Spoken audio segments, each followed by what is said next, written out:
Kabanata 401 hanggang 410. Naglakas loob akong patayin ka ng daang beses. Nakarinig si Ding Tian ng boses na halos lumundag ang puso niya sa tenga niya, boses ni Yang Yiu yun. At galing ito sa malaking hukay. Nangangahulugan ito na si Yang Yiu ay hindi pinatay ng kanyang pinakamakapangyarihang mamamatay. Imposible ba ito? Kung wala kang pakulo, ipapadala kita sa langit. Pagkatapos ng pangungusap na ito, lumabas ang figure ni Yang Yiu mula sa malaking hukay. Sa mga mata ni Ding Tian, bagamat ang damit ni Yang Yiu ay medyo gute-gute at may dugo sa mga sulok ng kanyang bibig, ngunit nakakagalaw siya at buhay pa rin at sumipa. Hindi. Imposible, paanong hindi ka mamatay? Imposible, nakaupo si Ding Tian sa lupa sa sandaling ito, pinapanood si Yang Yiu na paparating na hakbang-hakbang, bumubulong sa sarili, na may ekspresyon na hinding-hindi niya ito paniniwalaan. Hindi niya maisip, paanong hindi mamatay si Yang Yiu. Alam mo, kapag ginamit niya ang kanyang Magic 8 na kamay, kahit isang likas na pang-8 antas na master ay maaaring mapatay. Ngunit ang kultibasyon ni Yang Yiu ay umabot sa ika-7 antas sa pinakamahusay, paanong hindi siya mamamatay? Nagpapanik si Ding Tian. Sa oras na ito, nakaharap kay Yang Yiu, wala siyang lakas na lumaban, dahil pagkatapos gamitin ang pagbabagong anyo ng hayop, ang backlash ng kamay ng demonyong unggoy ay naubos ang lahat ng kanyang lakas. Madali para kay Yang Yiu na patayin siya ngayon. Walang imposible sa mundong ito. Ikaw, halimbawa, ay talagang pinagsanib ang dugo ng dayuhan na hayop, na lumampas sa saklaw ng imposibilidad. Nakakagulat ba na buhay pa ako? Tsaka with your little power, haha, body doesn't care. Mayroon ka bang huling mga salita? Kung hindi, ipapadala kita sa langit. Dahan-daang nilapitan ni Yang Yiu si Ding Tian, sinabi sa napakabongga na tono. Kung iisipin ang nakaraang sandali, maaaring hindi na siya mas malakas kaysa kay Ding Tian ngayon. Nang hamampas ang kamay ng demonyong ape ni Ding Tian, ginamit ni Yang Yiu ang palm defense talisman na ibinigay ni Lu Zuoxi. Ayon sa paliwanag ni Lu Zuoxi, maaari itong magdepensa laban sa isang suntok mula sa huling yugto ng panahon ng pagtatayo ng pundasyon. Iyon ay, isang pag-atake sa likas na antas ng ika-9 na antas. Gamit ang anteng-anteng sa pagtatanggol ay pinino niya, siya. Makatiis talaga. Sa simula, talagang sinusubukan ni Yang Yiu ang kanyang makakaya upang labanan, at talagang gumana ito. Ito ay nagpapakita na ang nagtatanggol na anteng-anteng ni Lu Zuoxi ay isang magandang bagay, na talagang makakapagtanggol laban sa mga pag-atake ng mga likas na pang-9 na antas ng master. At talagang hindi dapat maliitin ang kapangyarihan ng malahayop na demonyong unggoy na kamay ni Ding Tian. Tinansya ni Yang Yiu na ito ay walang katapusan na malapit sa lakas ng gintong elixir. Kung hindi dahil sa defensive anteng-anteng ni Lu Zuoxi, nawalan siya ng kalahating buhay kung hindi siya namatay. Sa kabutihang palad, maliban sa mukhang medyo nahihiya, lahat ng pag-atake ay nalabanan ng nagtatanggol na anteng-anteng ni Lu Zuoxi. Hindi siya gaanong nasaktan. Sa oras na ito, lubos na nagpapasalamat si Yang Yiu kay Lu Zuoxi, at alam din niya na pinagpala si Yunmen na magkaroon ng kapatid na babae ni Lu. Ang mga anteng-anteng na ginawa ng magkapatid ay sinasabing sikat sa mundo ng bundok at dagat noon, ngunit hindi siya naniwala, ngunit ngayon ay pinaniwalaan ito ni Yang Yiu. Naisip ko sa aking sarili na dapat akong mangolekta ng higit pang mga materyales para sa pagdadalisay ng mga anteng-anteng sa hinaharap, at hayaan ang magkapatid na Lu na magpino ng higit pang mga anteng-anteng. Ang bagay na ito ay talagang makakapagligtas ng mga buhay sa mga kritikal na sandali. Ang nakakalungkot lang ay nawala rin ang anteng-anteng. Ngunit walang pakialam si Yang Yiu, gayunpaman, mukhang inutil si Ding Tian. Maaaring patayin si Ding Tian sa isang casual na sampal. Ikaw, huwag kang lalapit, nakita ni Ding Tian si Yang Yiu na paparating, at natakot siya sa oras na ito. Ang Young Master ng Divine Sect ay mahalaga, paanong hindi siya matatakot sa kamatayan? Tumawa si Yang Yiu at sinabing, natatakot ka ba? Yang Yiu, hanggat palayain mo ako, handa akong ibigay sa iyo ang lahat sa akin, ang mga banal na sandata at baluti, ang mga likas na kristal, ibibigay ko silang lahat sa iyo, at mula ngayon, ang sama ng loob sa pagitan mo at ng Divine Sect ay mawawala na. Patuloy na umatras si Ding Tian at nangako kay Yang Yiu. Hahaha, tumawa si Yang Yiu, at pagkatapos ay binago ang kanyang tono at sinabing, sa tingin mo ba ako ay tanga? Pakawalan mo na, nananaginip. Maglakas loob na saktan ang kapatid ko, sabi ko papatayin kita ngayon, wala akong pakinabang, ang bentahe lang ay lagi kong tinutupad ang aking mga salita, gusto mo bang sirain ko ang aking pangako? Sa oras na ito, si Yang Yiu ay nakaramdam ng pagkaalam. Dati, minamaliit siya ni Ding Tian sa iba't ibang paraan, ngunit ngayon ay siya na, ngunit ang pakiramdam na ito ay talagang cool.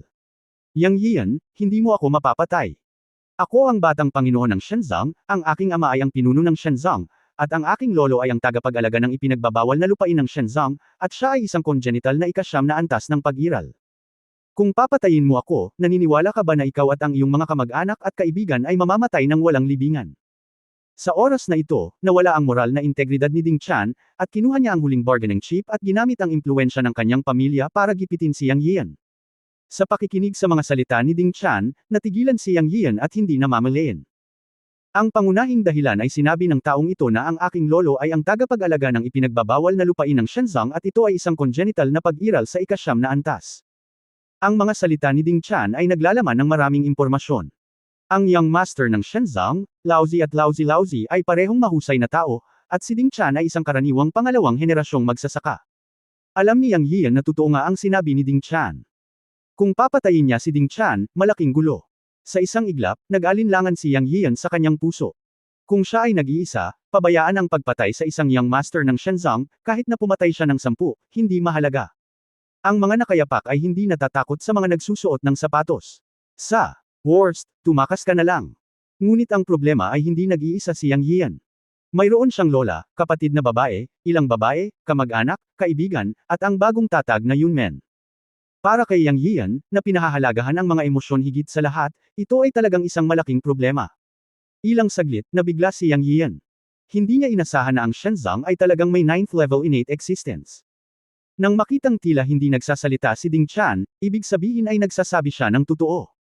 Ang kanyang ama ay ang pinuno ng Shenzong, at ang kanyang lolo ay ang tagapag-alaga ng ipinagbabawal na lugar ng Shenzong, at siya ay kahit isang ikasyam na antas ng likas na pag-iral. Bukod dito, si Ding Chan ay ang young master ng Divine Sect. Hindi alam ni Yang Yian kung ilan ang mga likas na sinaunang mandirigma sa buong Divine Sect, ngunit mula sa katotohanan na mayroong 28 innate sa Wudang, makikita na hindi kakaunti ang mga likas na master sa Divine Sect. Upang patayin si Ding Chan, kinailangan niyang isaalang-alang ang paghihiganti ng 20 hanggang 30 likas na masters. Siya rin. Kailangang isaalang-alang ang pagtugis ng isang makapangyarihang likas na pangsyam na antas na master. Kailangang isaalang-alang ni Yang Yian ang mga ito. Sa oras na ito, marahil dahil nakita niyang nag-aalala si Yang Yian, naging masaya ang mukha ni Ding Chan at naisip niyang natakot niya si Yang Yian. Pero isipin mo, sinong puwersa sa ibang bansa ang hindi nang ahas na magbigay ng mukha sa mga tao ng kanilang Divine Sect? Kahit na dumating sila sa Jiusho, ang 8 pangunahing sekta sa Jiusho ay kailangang magbigay daan sa kanila. Sa mga tuntunin ng kapangyarihan, ang Divine Sect ay isa ring sinaunang sekta. Normal para kay Yang Yian na matakot. Kaya nagsimula na namang magpakitang gilas si Ding Chan.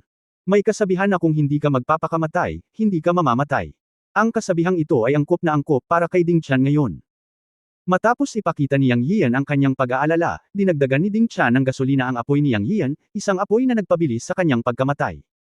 Hehe, totoo ang sinasabi sa iyo ni Yang Yian. Hindi lahat ay makakasakit sa aking Divine Sect. Paano ito? Ibinigay mo sa akin ang parang isdang parang banal na sandata sa iyong katawan. Tapos na ang insidente ngayon at ang usapin ng pagpatay mo sa aking tiyuhin. Hindi na ako makikialam sa iyo. Kunin mo. Habang nagsasalita siya, iniunat ni Ding Chan ang kanyang kamay kay Yang Yian at hiniling ang kaliskis ng dragon ni Yang Yian. Sa sandaling ito, tumingin si Yang Yian kay Ding Chan at nakita ang isang kislap ng kasamaan mula sa kaibuturan ng mga mata ni Ding Chan. Tinitingnan ang kanyang mukha ng isang kontrabida na nagtagumpay at ang kanyang mga salita na halos walang kahihiyan, ang mga mata ni Yang Yian ay biglang kumislap ng malamig na liwanag. Alam niyang kahit paalisin niya si Ding Chan ngayon, hindi siya papakawalan ng ganitong klaseng tao. Malamang na pagkatapos siyang palayain, babalik siya sa susunod at magdadala ng tunay na pagkasira sa kanya at sa kanyang mga kamag-anak at kaibigan. Imbes na ganito, bakit mo siya pinakawalan? Ang pagpatay sa kanya o hindi, ang resulta ay natukoy na. Nakangising itinaas niya ang kamay na parang kidlat at hinampas ng kutsilyo ang nakalahad na kamay ni Ding Chan. Ah! Napasigaw si Ding Chan at pinutol ni Yang Yiyo ang braso niya. Wala akong tiwala sa mga katulad mo. Ang pagpapakawala sa iyo ay isang sakuna. Kung papatayin kita, gugustuhin ng Divine Sect na maghayganti. Halika na lang. Ang pinakamasamang sitwasyon ay ang kamatayan. Ngunit gusto kong sabihin sa iyo na kahit mamatay ako, maaari kong hilahin ang iyong Divine Sect pababa kasama ko. Kaya ngayon, naglakas loob akong patayin ka ng 100 beses. Sa pagkakataong ito ay hindi na sinagot ni Yang Yiyo ang tanong. Labis na nanlamig ang kanyang mga mata at binasag niya si Ding Chan gamit ang kanyang palad. Mu Chancheng, iligtas mo ako, nakita ni Ding Chan ang determinadong hakbang ni Yang Yiyo at alam niyang napagpasyahan na ni Yang Yiyo na patayin siya. Takot na takot siya. Wala siyang kapangyarihang lumaban dahil sa backlash na dinanas niya sa paggamit ng Demon Ape Hand. Ngunit sa huling sandali, maaari lamang siyang sumugal. Ang taya ay ang mga tao sa Qingcheng ay nasa dilim din. Ang impormasyon na si Liu Ziki, ang kapatid ni Yang Yiu, na naaresto sa pagkakataong ito, at ang impormasyong ibinigay niya kay Jiu Shou, at iba pa, ay ibinigay lahat ng mga tao sa Qingcheng. Batay sa pangunawa ni Ding Chan sa mga tao sa Qingcheng, karamihan sa kanila ay nagtatago sa dilim at nanunood, o maging ang Jackal, kaya sa huling sandali ay umungal si Ding Chan, umaasang matutulungan siya ng mga tao sa Qingcheng. Isang matinding suntok ang ibinato ni Yang Yiu, hindi inaasahan na sisigaw ito ni Ding Chan, ngunit hindi niya ito pinansin at gusto lang munang patayin si Ding Chan. Siya. Inisip na si Ding Chan ang umaatake kay Gulong Shanshu sa huling sandali. Pero, hindi niya inaasahan na nang papatayin na niya si Ding Chan, bigla niyang naalala ang boses ng kanyang amo na si Yun Changxi sa kanyang isipan, na nagsasabing, bumaba ka, may nakatagong arrow na umaatake. Kabanata 402, The Magic Pill Worked. Nang marinig ang babala mula sa kanyang amo, gamulong si Yang Yiu sa lupa nang hindi nag-iisip. Swoosh! Nakaramdam si Yang Yiu ng lamig sa kanyang anit. Sa sandaling gamulong siya, nakita niya ang isang matalim na palaso na lumilipad sa kanyang anit. Siya ay takot at labis na galit sa parehong oras. How dare they shoot arrow sa dilim? Natitiis ito ng kanyang tiyuhin, ngunit hindi kaya ng kanyang tiyahin. Habang gamulong si Yang Yiu, natuklasan din ng kanyang espiritual na kamalayan na 5 tao ang lumitaw ng mahigit 30 metro ang layo. Bawat isa sa kanila ay likas, at isa lamang ang likas sa unang antas. Ang isa pa ay likas sa ika-4 na antas, at ang natitirang 3 ay likas sa ika-5 antas. Ang taong bumaril sa kanya ng palaso ay isang matandang kakilala, si Yuan Chenzi mula sa Qingcheng sect, at ang tanging likas sa unang antas sa 5 tao. Nang makita si Yuan Chenzi na may hawak na busog at palaso, galit na galit si Yang Yiu. Sa isang pag-iisip, inactivate niya ang Dragon Scale upang patayin si Yuan Chenzi nang walang pag-aalinlangan. Ang matandang ito ay paulit-ulit na nagdulot ng problema para sa kanyang sarili. Noong nakaraang pagkakataon, pinilit pa niya ang mga likas na sinaunang mandirigma ng Shenzong at Yinuman na pinatay sa bundok sa labas ng Nayo na sabihin na pumunta sila sa Jiu Shou dahil sa balitang inilabas ni Qingcheng. Si Ding Yang at ang matandang ninuno ng Earth's Core ay pinatay niya, na siya ring balitang inilabas ng Qingcheng sect. Walang duda na ang tanging tao sa Qingcheng na may sama ng loob sa kanya, si Yang Yian, ay si Yuan Chenzi. Siguro, ang balita na nakuha ni Ding Chan si Liu Ziki sa pagkakataong ito ay ibinigay din ni Yuan Chenzi. Kapag iniisip ito, malakas ang hangarin ni Yang Yian na pumatay. Sa pagpapabuti ng cultivation at pagtaas ng espiritual na kapangyarihan, natural na mas malakas na himukin ang Dragon Scale upang patayin ang kaaway. Tulad ng kidlat na tumatama sa kalangitan, ang kaliskis ng dragon ay nahulog sa leeg ni Yuan Chenzi sa isang iglap. Napatay noon ni Yang Yian si Ding Chan dahil si Ding Chan ay mayroong spiritual weapon armor, ngunit si Yuan Chenzi, na isang first level innate, ay magagawa pa rin ito. Ang lakas ng loob mo. Malakas na sumigaw ang isang binata na may mahabang buhok na halatang kasama ni Yuan Chenzi matapos makita ang kaliskis ng dragon ni Yang Yian na pumatay kay Yuan Chenzi. Ngunit, gagana ba ito? Sumigaw si Yuan Chenzi, lumipad ang kanyang ulo, at agad siyang namatay. Malinaw na ang mga taong ito ay pawang mula sa Qingcheng sect, at hindi nagtagal ay nakarating sila sa loob ng 3 metro ng Yang Yiu at Ding Chan. Pagkatapos, namatay si Yuan Chenzi, 4 ang natira, 3 ang matanda at 1 bata, at tila ang 4 ay pinamumunuan ng isang mahabang buhok na binata. Ang mahabang buhok na binata ay nakasuot ng puting Daoist robe, at ang kanyang mukha ay sobrang madilim habang nakatitig kay Yang Yiu. Sa oras na ito, ang kaliskis ng dragon ni Yang Yiu ay lumipad pabalik at dumapo sa leeg ni Ding Chan.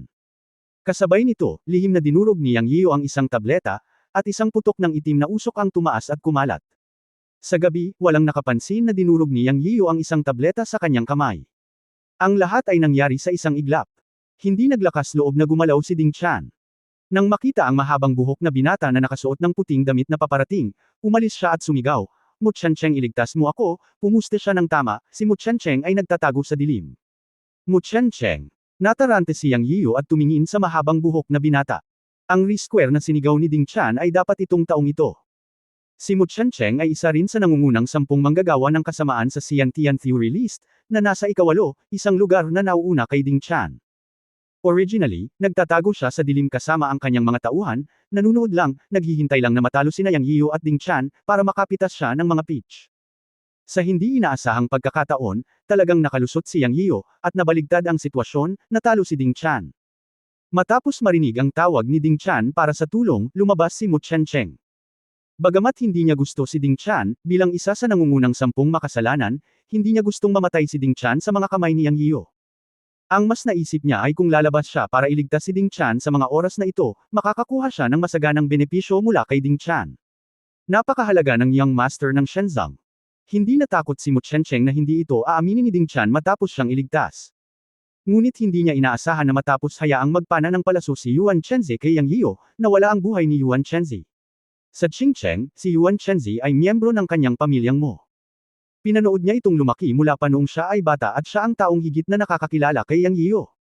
Nagawa niyang lumabas ngayon dahil iniulat ni Yuan Chenzi na maraming sikreto si Yang Yio, kaya natukso si Mu Chencheng at nakipag-ugnayan pa kay Ding Chan sa pamamagitan ng paghiram ng kutsilyo, ngunit hindi perpekto ang resulta. Ngayon siya ay pinatay ni Yang Yio. Paanong hindi magagalit si Mu Chencheng? Hindi niya inaasahan na magiging ganoon kabilas ang reaksyon ni Yang Yio. Ang magic weapon sa kanyang kamay ay maaaring pumatay kay Yuan Chenzi mula sa mahigit 30 metro ang layo. Dati, lihim niyang pinanood ang labanan at natural na nakita niya ang magic weapon na lumilipad palabas sa katawan ni Yang Yio para salakayin si Ding Chan. Sa pangunawa ni Mu Chencheng, ang mahiwagang sandata ay maaaring umatake mula sa labas ng katawan sa loob ng 9 na metro. Sino ang makakaisip na kayang kontrolin ni Yang Yio ang magic weapon para pumatay ng mga tao mula sa mahigit 30 metro ang layo? Ang isang sandali ng kawalang ingat ay humantong sa pagkawala ni Yuan Chenzi. Ang kanyang puso ay kasing baba ng tubig. Sa pagtingin kay Yang Yian, huminga ng malalim si Mu Chencheng at sinabing, hayaan mo na si Ding Chan ay pakinabang na ngayon sa mga mata ni Mu Chencheng. Nawalan na siya ng isang Yuan Chenzi, kaya hindi niya dapat hayaang mamatay si Ding Chan. Kung mamatay si Ding Chan, wala siyang kwenta. Tumingin si Yang Yian kay Mu Chencheng at pinaikit ang kanyang mga mata at sinabing, sino ka? Sa katunayan, nahulaan na niya sa kanyang puso na si Mu Chencheng ay dapat na isang halimaw na kapareho ni Ding Chan. Dahil si Mu Chencheng ay mukhang pang-apat na antas ng likas, at nararamdaman din niya ang kakaibang kapangyarihan sa katawan ni Mu Chencheng. Bilang karagdagan, si Ding Chan ay maaaring humingi ng tulong, kaya siya ay dapat na isang halimaw. Mu Chencheng, wala akong narinig tungkol dito. Direktang sabi ni Yang Yian, na nagpadilim ng mukha ni Mu Chencheng. Sa oras na ito, isang matandang lalaki sa ikalimang antas ng Siantian sa tabi ni Mu Chencheng ang galit na nagsabi, makinig kang mabuti, bata. Ang aking young master ay nasa ikawalong ranggo sa nangungunang 10 manggagawa ng kasamaan sa Siantian theory list. Maging masunurin at ililigtas ko ang iyong buhay. Ngumisi si Yang Yio at sinabing, nangungunang 10 manggagawa ng kasamaan. Takot na takot ako. Itong si Ding Chan ay isa rin sa nangungunang 10 makasalanan. Hindi ba siya natalo ng body ko? Napakahusay ba ng nangungunang 10 manggagawa ng kasamaan? Pinapatay ko ang mga gumagawa ng masama tulad ng pagpatay sa mga aso. Habang nagsasalita si Yang Yio, gumagalaw ang kanyang isip, at kumikislap ang ginintoang liwanag ng kaliskis ng dragon sa leeg ni Ding Chan. Napasigaw si Ding Chan, at agad na bumagsak ang kanyang ulo sa lupa. Dilat na dilat ang mga mata niya, at parang hindi niya pipaikit ang mga mata niya hanggang sa mamatay siya. Tila hindi niya inaasahan na talagang maglakas loob si Yang Yio na patayin siya. Karapat-dapat kang mamatay. Nagalit si Mu Chencheng kay Yang Yio. Hindi niya inaasahan na hindi siya bibigyan ni Yang Yio ng anumang mukha. Ngumisi siya sa harapan niya at walang pag-aalinlangan na pinatay si Ding Chan. Galit ka ba? Nakangiting tanong ni Yang Yio. Sa sandaling ito, tila sinasadya ni Yang Yian si Mu Chencheng, at sa katunayan, ito ay totoo. Ang galit kay Mu Chencheng ang layunin niya. Dahil nang dumating si Mu Chencheng at ang kanyang 4 na tauhan upang palibutan siya, alam ni Yang Yian na mas marami siya, kaya naisip ni Yang Yian ang Phantom Demon Peel.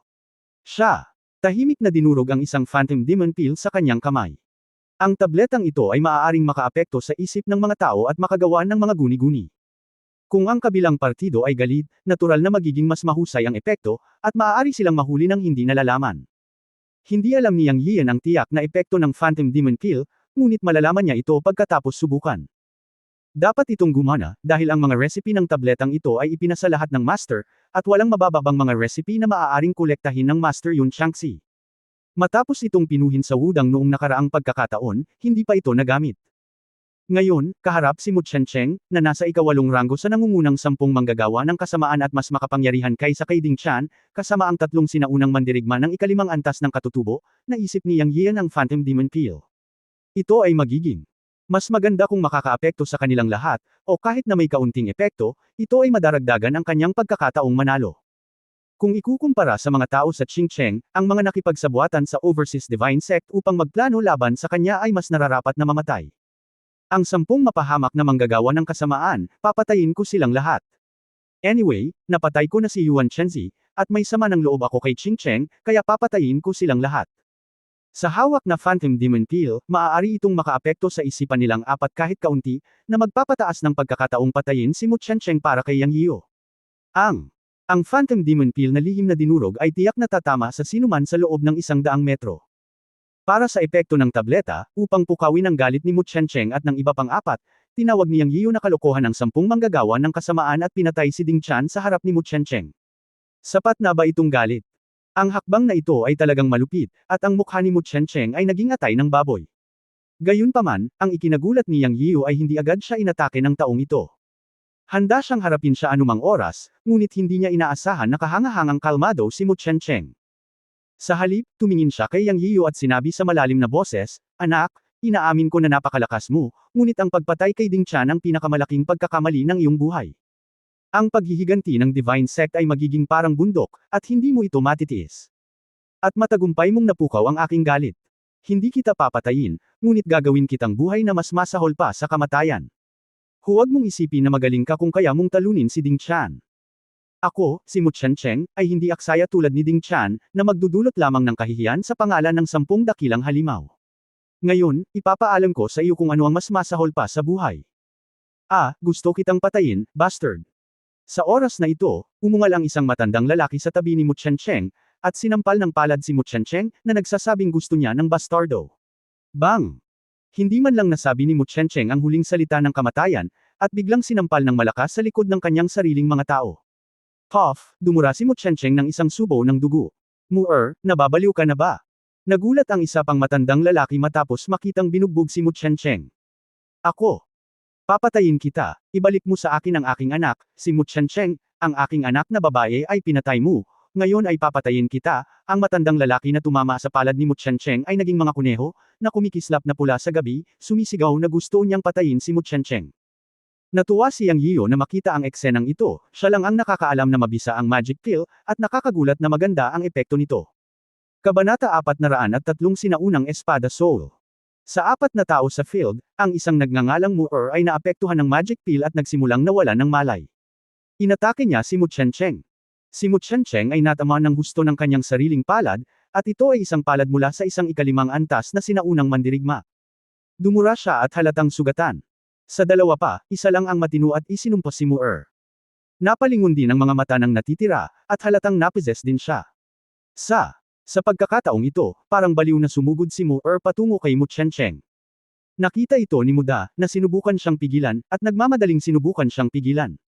Nagbibiro ka ba? Lahat sila ay miyembro ng pamilya ng Mu.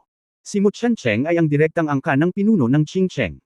Sila, ang mga miyembro ng pamilya ng sangay ng Mu, ay ipinanganak upang protektahan at mapanatili ang direktang angkan.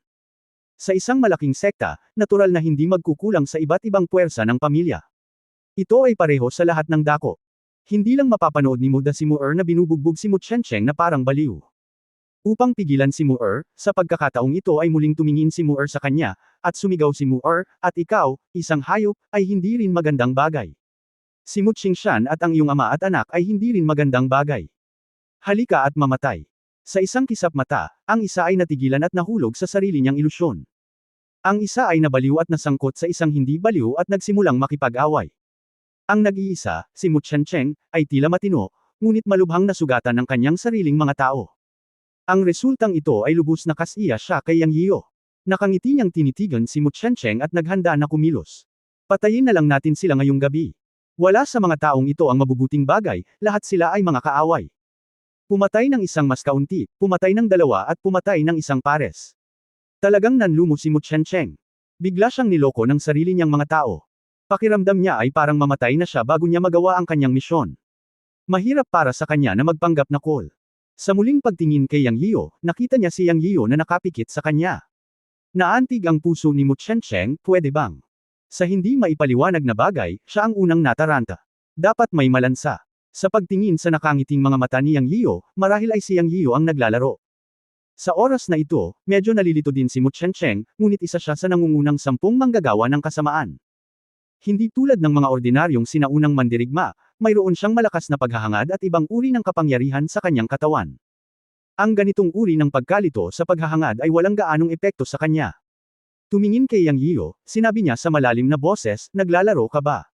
Yang Yiyo, hehe, natural na hindi sasabihin ni Yang Yiyo sa kanya na iyon ang magic pill. Sa sandaling ito, nang makitang hindi makakatulong ang tatlong kapwa-disipulo, alam ni Mu Qiancheng na kailangan niyang lumaban ng mabilis, kung hindi ay magkakaroon ng mga pagbabago. Masyadong kakaiba ang Yang Yiyo na ito. Hindi siya tulad ni Ding Tian na may mga mata sa tuktok ng kanyang ulo. Sa isip ni Mu Qiancheng, ang lahat ay nakabatay sa mga interes. Ito ay magiging kapaki-pakinabang sa kanya na supilan muna si Yang Yiyo. Sa pag-iisip nito, kumilos si Mu Qiancheng. Sa dagandong, isang malamig na liwanag ang kumislap sa kanyang kamay, at lumitaw ang isang sinaunang espada. Lumiit ang mga mag-aaral ni Yang Yian. Nalaman niya na ang sinaunang espada sa kamay ni Mu Qiancheng ay isa ring espiritual na sandata, isang mababang uri ng espiritual na sandata. Ito ay medyo lampas sa kanyang inaasahan. Hindi niya inaasahan na ang mga masasamang ito ay may mga espiritual na sandata sa kanila. Si Ding Tian ay may espiritual na baluti, at ngayon si Mu Qiancheng ay may espiritual na sinaunang espada. Walang pag-aalinlangan na si Mu Qiancheng ay maaaring magkaroon din ng mabangis na kapangyarihan ng dugo sa kanyang katawan. Nang maisip ito ni Yang Yian, lihim niyang naisip na dapat siyang mag-ingat.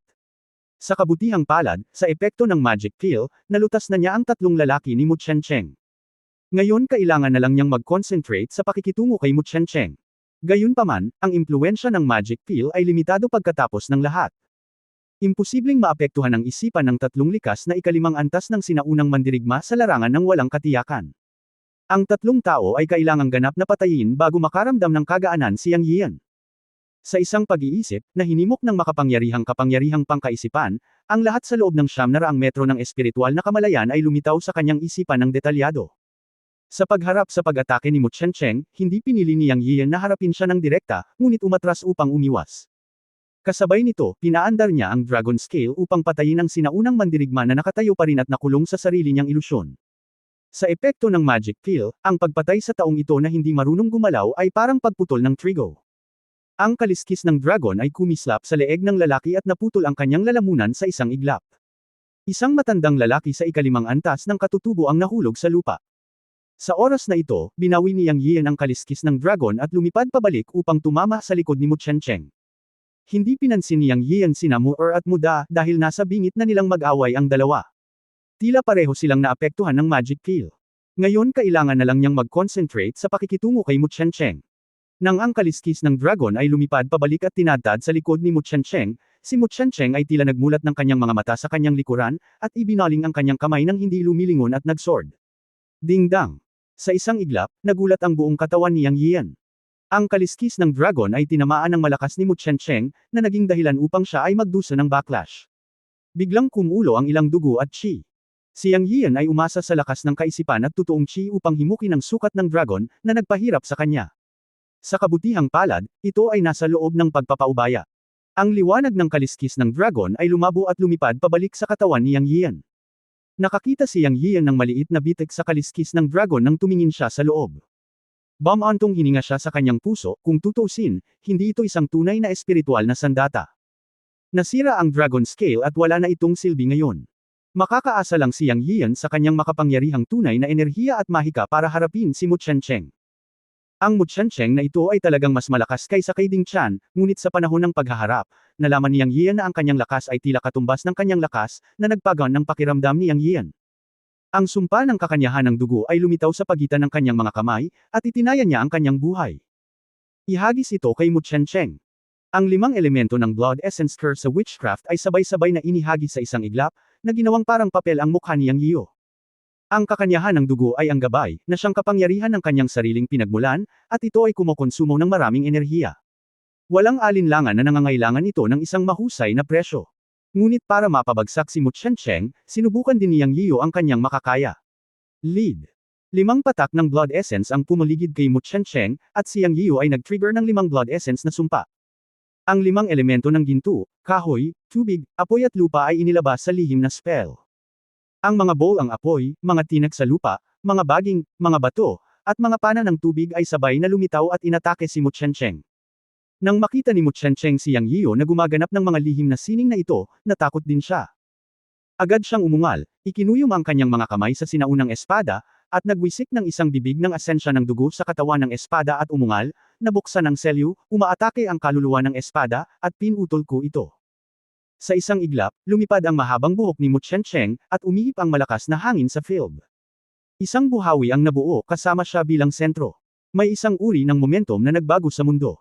Nagmula sa katawan ni Mu Chencheng ang hangarin ng espada na mataas sa langit, at ang sinaunang espada sa kanyang kamay ay naging 3 metrong pisikal na enerhiya ng espada.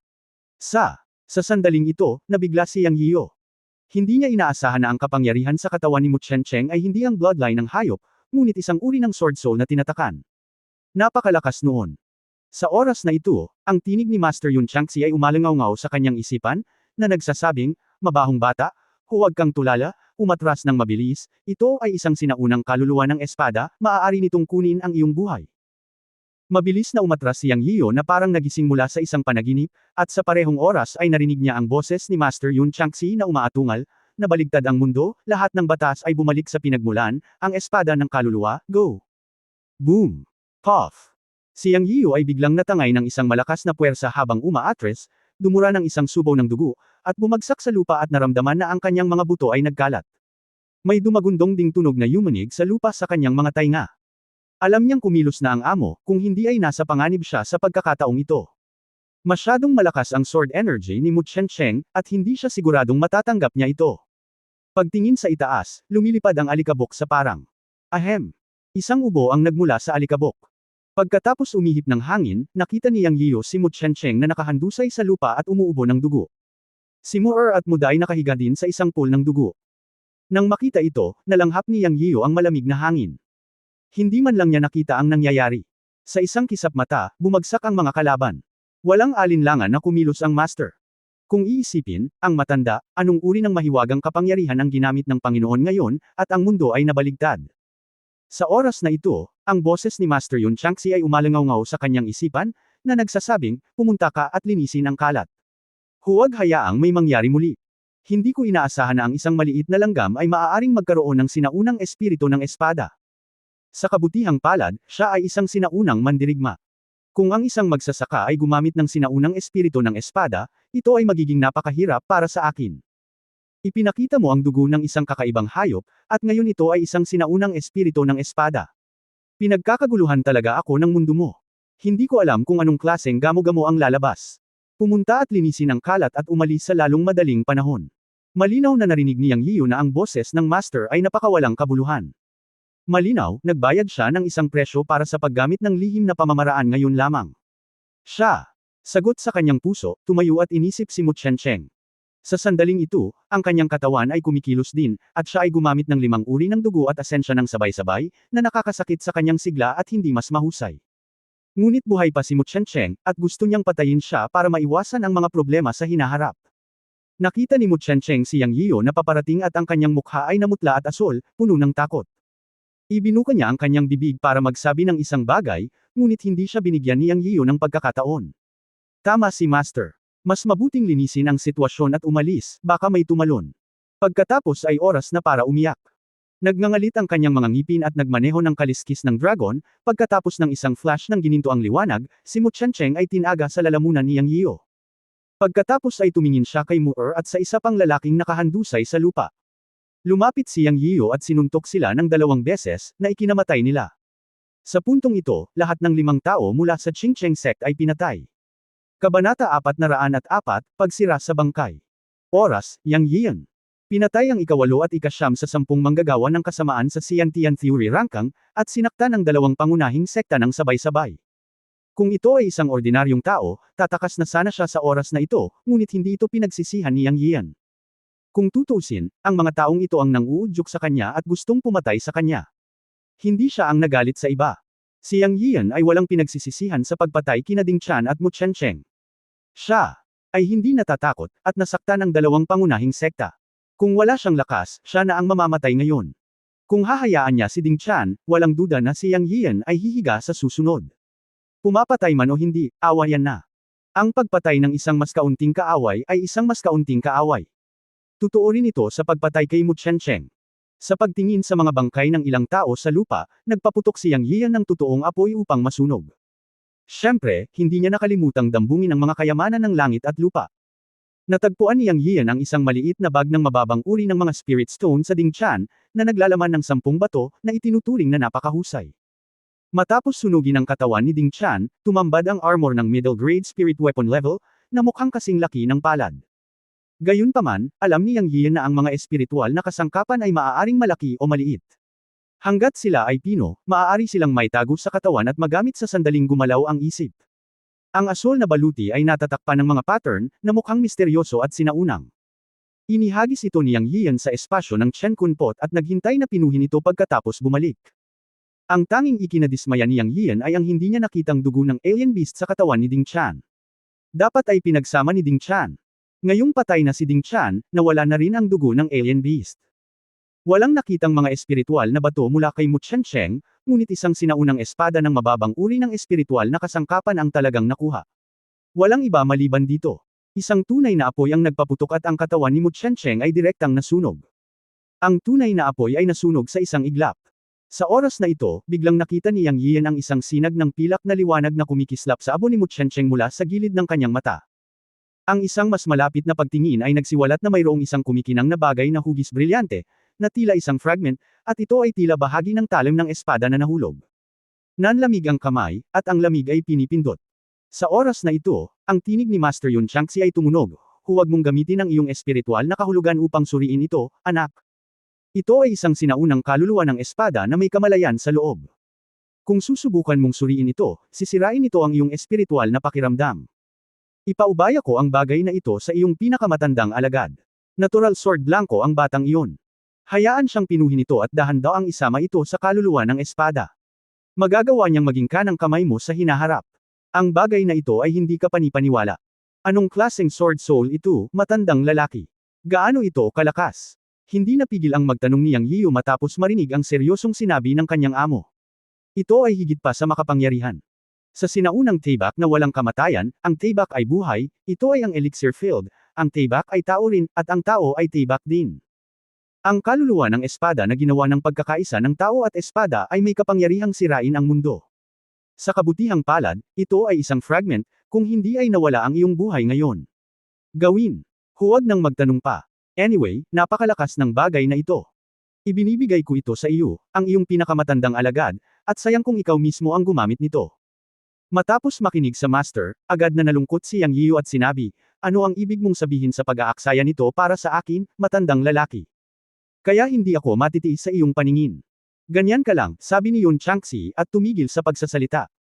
Labis na nanlumo si Yang Yiu. Anyway, kapag nakikipag-chat sa matanda, kakaunti ang magagandang salita, at sa tuwing nakakasakit siya.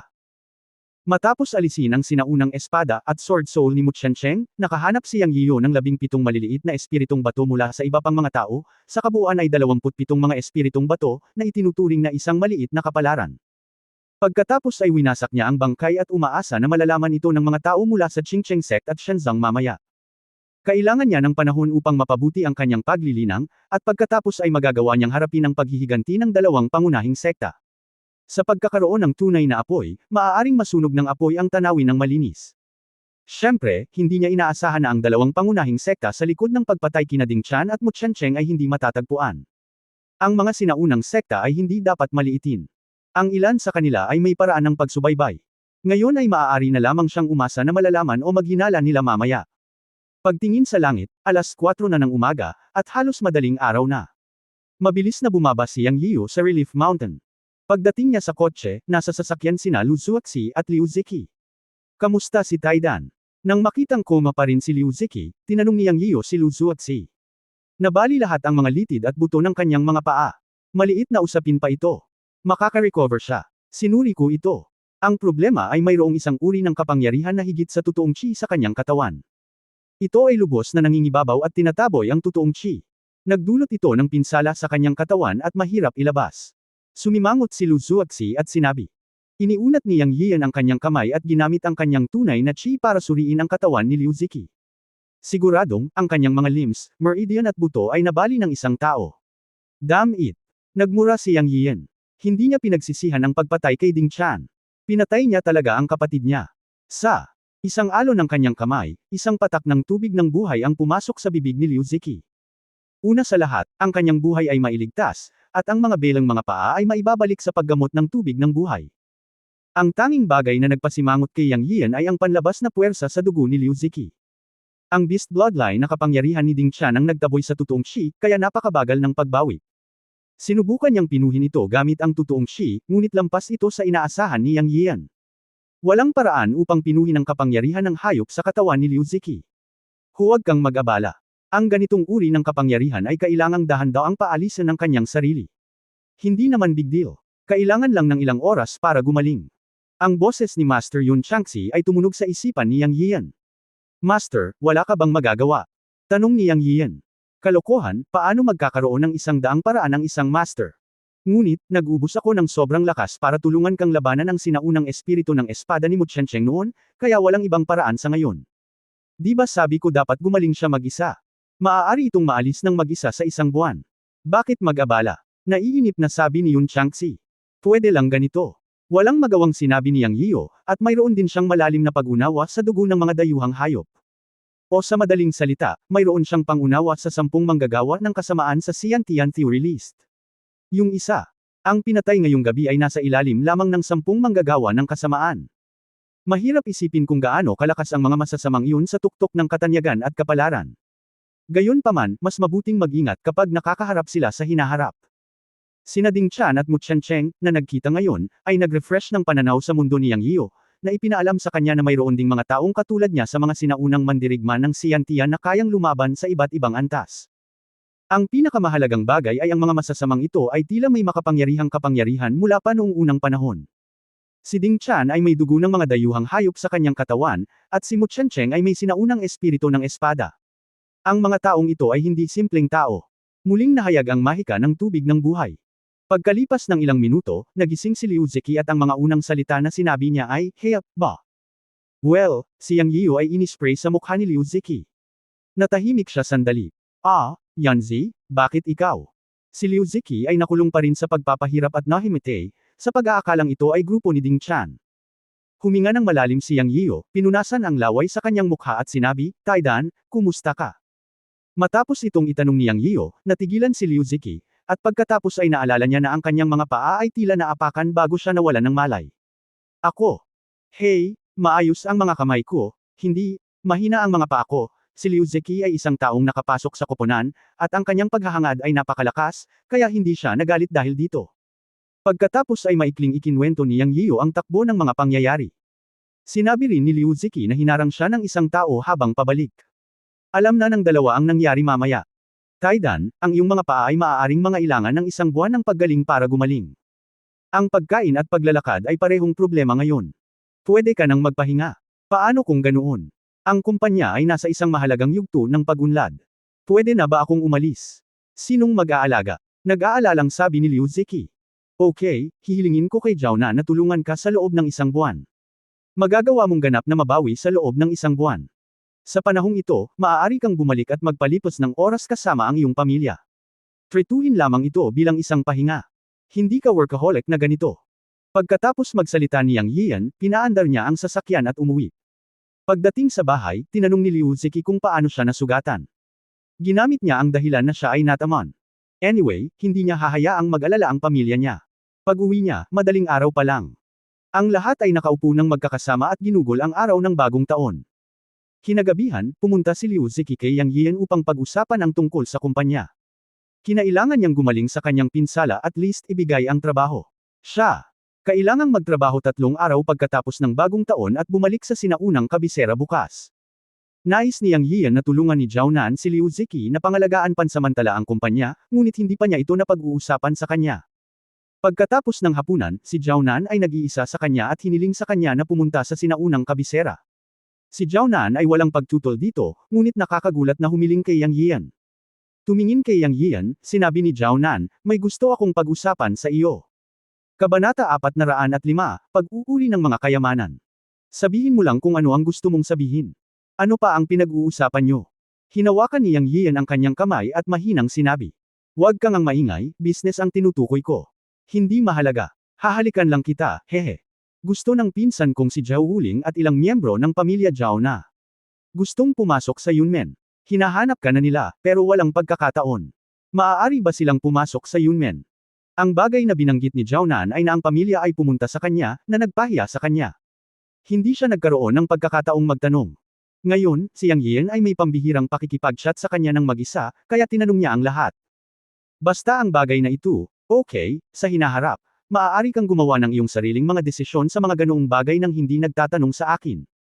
Tandaan, ikaw ang may bahay ng Yunmen anumang oras.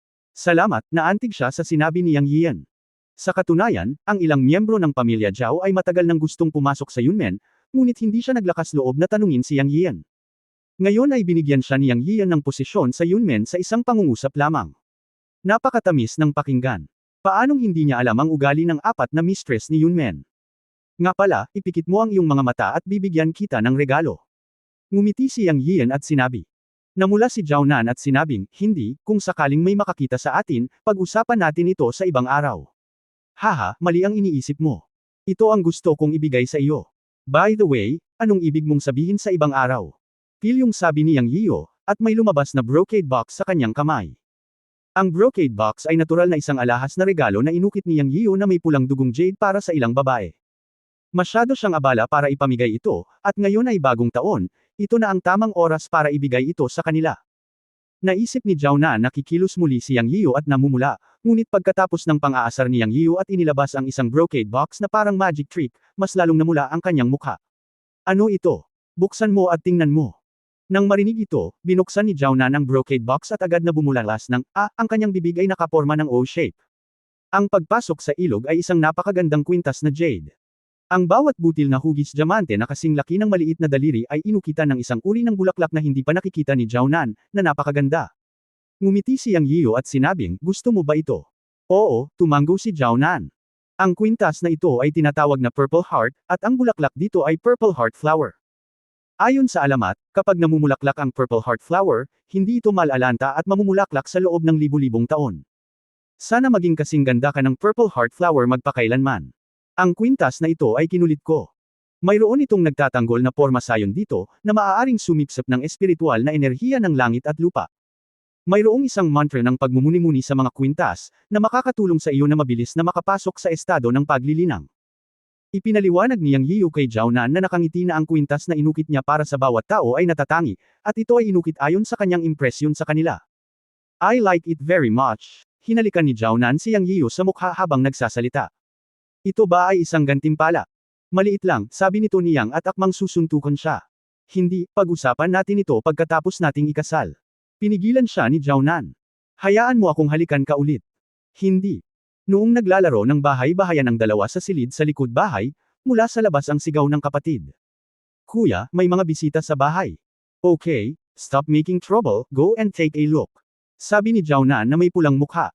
Hawakan mo ako sandali, Nan, hintayin mong dalhin ko si Lola sa Western Regions, at pagkatapos ay ikakasal tayo pagkabalik natin, paano na? Kahit anong sabihin mo. Okay, tapos na. Nga pala, may kailangan ka pa ba kapag pumunta ka sa Ancient Capital Company sa pagkakataong ito? Hindi, mawawala lang ako ng isang buwan, basta walang gulo. Kapag umalis ka bukas, hahayaan kong magkasama kayong protektahan ni Lu Zuoxi ang inyong kaligtasan. Mag-ingat ka din. Pupunta ako para samahan ka pagkatapos kung matapos ang mga bagay na nasa kamay. At ito ay isang third turn golden peel. Dapat mong dalhin ito ngayong gabi. Hahayaan kong tulungan ka ni Lu Zuoxi na protektahan ang batas. Kung walang mali, magagawa mong hakbang sa yugto ng pagbuo ng pundasyon. Kumuha si Yang Yiyo ng isang third turn golden peel at ibinigay ito kay Zhao Nan. Natuwa si Zhao Nan nang marinig niya ito, anong uri ng tableta ang maaaring maging napakalakas na maaari itong direktang tumuntong sa yugto ng pagbuo ng pundasyon. Maniwala ka sa akin, makatitiyak ako kapag binibigyan kita ng tableta upang mapabuti ang iyong paglilinang. Hindi sinabi ni Yang Yiyo sa kanyang pamilya na pinatay niya si Ding Chan ng Divine Sect at Mu Qiancheng ng Qingcheng Sect, para hindi mag-alala tungkol sa kanyang pamilya.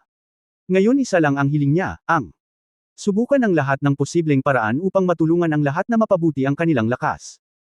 May natitira pang 6 na third turn golden peel, at ibibigay niya ang isa kay Lu Zuoxi at isa kay Wu Maqio. Anyway, ang third turn golden peel ay may epekto sa mental power, at maaari rin itong maging epektibo para sa ghost cultivation. Ang iba pang mga table tasks ay ipapamahagi sa mga makakatuntong sa likas na kaharian hanggat maaari. Ibinigay ito kay Lu Zuoxi dahil kailangan niyang protektahan si Zhao Nan at maaari ding maging taong makakaupo sa Yunmen buong araw. Ang matandang si Jie Xian ay hindi makaalis sa punong tanggapan ng Yunmen, ngunit kailangan ni Lu Zuoxi na lumabas paminsan-minsan. Mayroon ding dugu walking, na kailangan ding pagbutihin ang kanyang lakas. Ang dalawang ito ngayon ang lakas ng Yunmen. Ang natitirang mga third turn golden peel ay tiyak na hindi sapat. Bubuksan ni Yang Yiyo ang furnace para pinuhin ang mga table tasks at pagbutihin ang cultivation ng lahat. Wala siyang sinabi tungkol sa dalawang pangunahing sekta na kanyang pinukaw, ngunit labis siyang nag-aalala sa kanyang puso. Habang nag-uusap ang dalawa, sumisigaw na naman si Yang Shanshan sa labas. Binitawan ni Yang Yiyo si Jiaonan at sinabihan siyang pumunta sa secret room para uminom ng third turn golden peel. Nang bumalik si Yang Yiyan sa front hall, nakita niya ang isang kakilala. Hindi niya inaasahan na si Bu Qingmei iyon, at agad siyang natuwa. Pagkatapos makipag-chat kay Bu Qingmei para sa ilang mga salita, hiniling niya kay Ningke at sa kanyang kapatid na babae na dalhin siya upang ayusin ang isang silid. Natagpuan ni Yang Yiyan si Lu Zuoxi, binigyan siya ng pangatlong antas na golden peel, at hiniling sa kanya na tulungan si Jiaonan na protektahan ang batas, at pumunta sa sinaunang kabisera bukas. Walang pagtutol dito si Lu Zuoxi. Bukod dito, ang 3-turn golden elixir na ibinigay ni Yang Yiyo ay isang magandang bagay sa kanyang paningin. Nagpunta siya sa lihim na silid sa likod bahay na naiinip. Pagkatapos nito, isa-isang binigay ni Yang Yiyo ang mga kwintas na inukit ni Yang Yiyo, isa para sa bawat tao, kasama na si Bu Qingmei na kara-rating lang, na ikinagulat ng mga babae. Pagkatapos nito, tinawag niya ang 3 disipulo at Daoist Fang upang pumunta sa likod bahay. Sa bulwagan sa likod bahay, habang pinagmamasdan ng pinakamatandang disipulong si Dugu Hui, same time na ibinigay ni Yang Yiyo ang kaluluwa ng espada na nakuha mula kay Mu Qiancheng sa kanya, at seryosong nagsabi, tandaan na ang kahulugan ng espada sa kaluluwa ng espada ay kailangan mong maunawaan ito ng mabuti, at dapat mong dahan-daang pinuhin, pakainin at pagsamahin ito. Kapag lumabas ka sa hinaharap, hindi mo ito dapat gamitin maliban kung ito ay isang buhay at kamatayan na sitwasyon, kung hindi, ito ay magdadala sa iyo ng isang nakamamatay na sakuna. Hehe, Master, naalala ko. Tuwang-tuwa si Dugu Hui. Damang-dama niya ang kahulugan ng espada sa kaluluwa ng espada. Umalis ka, bumaba at pinuhin at unawain. Tandaan, mananatili ka sa pag-iisa sa loob ng 3 buwan para sa iyong Panginoon. Hindi ka pinapayagang lumabas bago matapos ang oras. Pagkatapos ng 3 buwan, papayagan ka ng iyong amo na lumabas at magkaroon ng karanasan. Inayos ito ni Yang Yiyo dahil natatakot siyang maghayganti mula sa mga tao mula sa Shenzong at Qingcheng. Mas mainam na hayaan ang kanyang apprentice na pumunta sa pag-iisa upang magsanay, upang maprotektahan niya ang kanyang sarili kapag mayroon siyang lakas. 3 buwan. Master, masyadong mahaba ito. Get out, itinaas ni Yang Yiyo ang kanyang palad at direktang pinalo si Dugu Hui palabas ng pinto. Alam niyang hindi magiging tapat ang batang ito kung hindi niya ito parurusahan. Pagkatapos ay tumingin siya kay Wang Zongren at sinabing, Aaron, ang sinaunang espadang ito ay isang mababang uri ng espiritual na sandata. Maaari itong maimbak sa katawan sa pamamagitan ng paggamit ng dugo at kakanyahan. Dapat kang magsanay. Hindi ka makakalabas sa retreat hanggang sa maabot mo ang 9 na antas. Pagkatapos maabot ang 9 na antas, pumunta sa Daoist Fang upang kunin ang tableta sa pagtatayo ng pundasyon at maapektuhan ang pundasyon. Oo, guro, ngumiti si Wang Zongren at sumagot ng may paggalang, na mas matatag kaysa sa Dugu Hui. Tuwang-tuwa siyang makakuha ng mababang uri ng espiritual na espada. Alam niya kung ano ang isang espiritual na sandata mula kay Lu Zuoxi. Pagkatapos, nagpapasalamat sa kanya, lumabas si Wang Zongren at pumunta sa retreat. Sa pagtingin sa 4 apprentice na si Wu Jian, si Yang Yiyo ay kumuha ng pangatlong turn golden peel at sinabing, Wu Jian, mayroon kang magandang talento sa paglilinang. Naabot mo na ang 9 na antas ng Qi Refinang, ngunit kailangan mo pa ring magsikap. Maraming mga likas na tao sa kasalukuyang sinaunang mundo ng martial arts, kaya hindi ka dapat magpabeya. Ito ay isang 3rd turn golden peel. Kung gaano karaming magandang kapalaran ang maaari mong makuha pagkatapos kunin ito ay nakasalalay sa iyo, ngunit inaasahan kung kunin mo ito pagkatapos ng host. Pagkatapos magsalita ni Yang Yiyo, kumuha siya ng 3 table tasks para sa pagbuo ng pundasyon at ibinigay ang isa kay Wu Jian. Dapat sapat na ang 3 table tasks para sa pagtatayo ng pundasyon para makapasok ka sa yugto ng pagbuo ng pundasyon. Pagkatapos mong mag-level up, maaari mong inumin ang free transformation golden peel. Go! Salamat, guro. Gagawin ko ang iyong mga inaasahan. Tahimik pa rin si Wu Jian, at lumabas ng bulwagan pagkatapos uminom ng tableta. Pagkatapos, umalis ang 3 disipulo, kinuha ni Yang Yiyo ang isang booklet at ibinigay ito kay Daoist Fang, na nagsasabing, Old Fang, ito ang tableta sa pagtatayo ng pundasyon at ilan sa aking sariling karanasan sa alchemy. Maaari kang gumawa ng foundation building pills at Qi gathering pills para sa mga disipulo ng Yunmen. Ang sinumang mag-cultivate hanggang sa 9 na antas ng Qi Refining ay bibigyan ng 3 foundation building pills bawat isa upang matulungan silang maabot ang foundation building stage. Ang bilang ng mga chi gathering pills ay tataas din sa 3 bawat buwan. Umaasa ako na lahat ay makapasok sa yugto ng pagbuo ng pundasyon sa loob ng kalahating taon. Guro, siguraduhin gagawin ko ang aking makakaya. Bueno, naglagay ako ng ilang espiritual na gamot sa sikretong silid sa likod bahay. Mahahanap mo ang kailangan mo. Kung wala kang sapat, hilingin sa Yunki Company na bilhin sila. Oo. Pagkaalis ng Daoist Fang, pumunta rin si Yang Yiyo sa secret room. Inilagay niya ang 27 espiritual na bato na nakuha niya sa oras na ito sa bodega para gamitin ng mga disipulo ng Yunmen. Pagdating sa secret room, naglabas si Yang Yiyan ng maraming bagay mula sa Chenkun pot space gamit ang kanyang kamay. Nais din niyang ayusin ang kanyang nakuha. Sa susunod na sandali, ang mga mata ni Yang Yiyan ay nakatuon sa isang kahoy na kahon. Ito ay inagaw mula sa Dixon Patriarch at Baishan sa Wuxiang Dojo noong nakaraang pagkakataon. Hindi pa niya ito binuksan para makita kung ano ang nasa loob. Hindi niya alam kung ano ang nasa loob. Inilabas ito ni Yang Yiyan upang ayusin ito at tingnan kung mayroong anumang bagay na kapakipakinabang, o kung mayroong anumang likas na kayamanan na magagamit ng ibang tao sa Yunmen. Gumaan lamang ang pakiramdam niya matapos bigyan ang lahat ng kaunting pagpapalakas. Kinailangan niya. Bantayan laban sa pagtugis at paghihiganti ng Shenzong at Qingcheng sect. Kabanata 406, Insekto ng Espiritong Mukha ng Tao. Insekto ang pinakamalaking natamo mula sa Wuxiang Daochang ay ang Witchcraft Blood Curse at ang sining ng Witch Doctor. Hindi pa nakita ni Yang Yiyan ang huli dahil hindi niya nakumpleto ang mga medikal na kasanayan na iniwan ng kanyang amo. Siya. Hindi pa nakita kung ano ang kahoy na kahon na inagaw niya kina Dixon Laozo at Baishan. Ngayon, inayos niya ang sarili niyang mga gamit at kinuha ito para tingnan. Matapos buksan ang kahon, medyo natulala si Yang Yiyan nang makita niya ang mga bagay sa loob. Akala niya ay kayamanan iyon, ngunit hindi niya inaasahan na may kakon sa kahoy na kahon. Parang kasing laki ng maliit na daliri, pero kakon. Hindi ko alam kung anong klaseng insect kakon yun. Ano kayang map isa nito? Tumitig si Yang Yiyan. Gaano katagal na? May map isa pa kaya? Ano ang kakon? Ang kakon ay isang shell na gawa sa sutla ng larvae ng ilang insekto bago sila maging pupae. Hindi ko alam kung bakit ang pawid na bahay sa Wuxiang Daochang ay kinokolekta ang bagay na ito. Kung alam niyang may kakon sa kahon na gawa sa kahoy na pinaglabanan ni Dixon Laozo at Baishan hanggang kamatayan para agawin, ginugol pa niya ang pagsisikap na agawin ito. Sa oras na ito, ang tinig ni Master Yun Changxi ay tumunog sa kanyang isipan, maaaring ito ay isang magandang bagay, ikaw maliit na brat.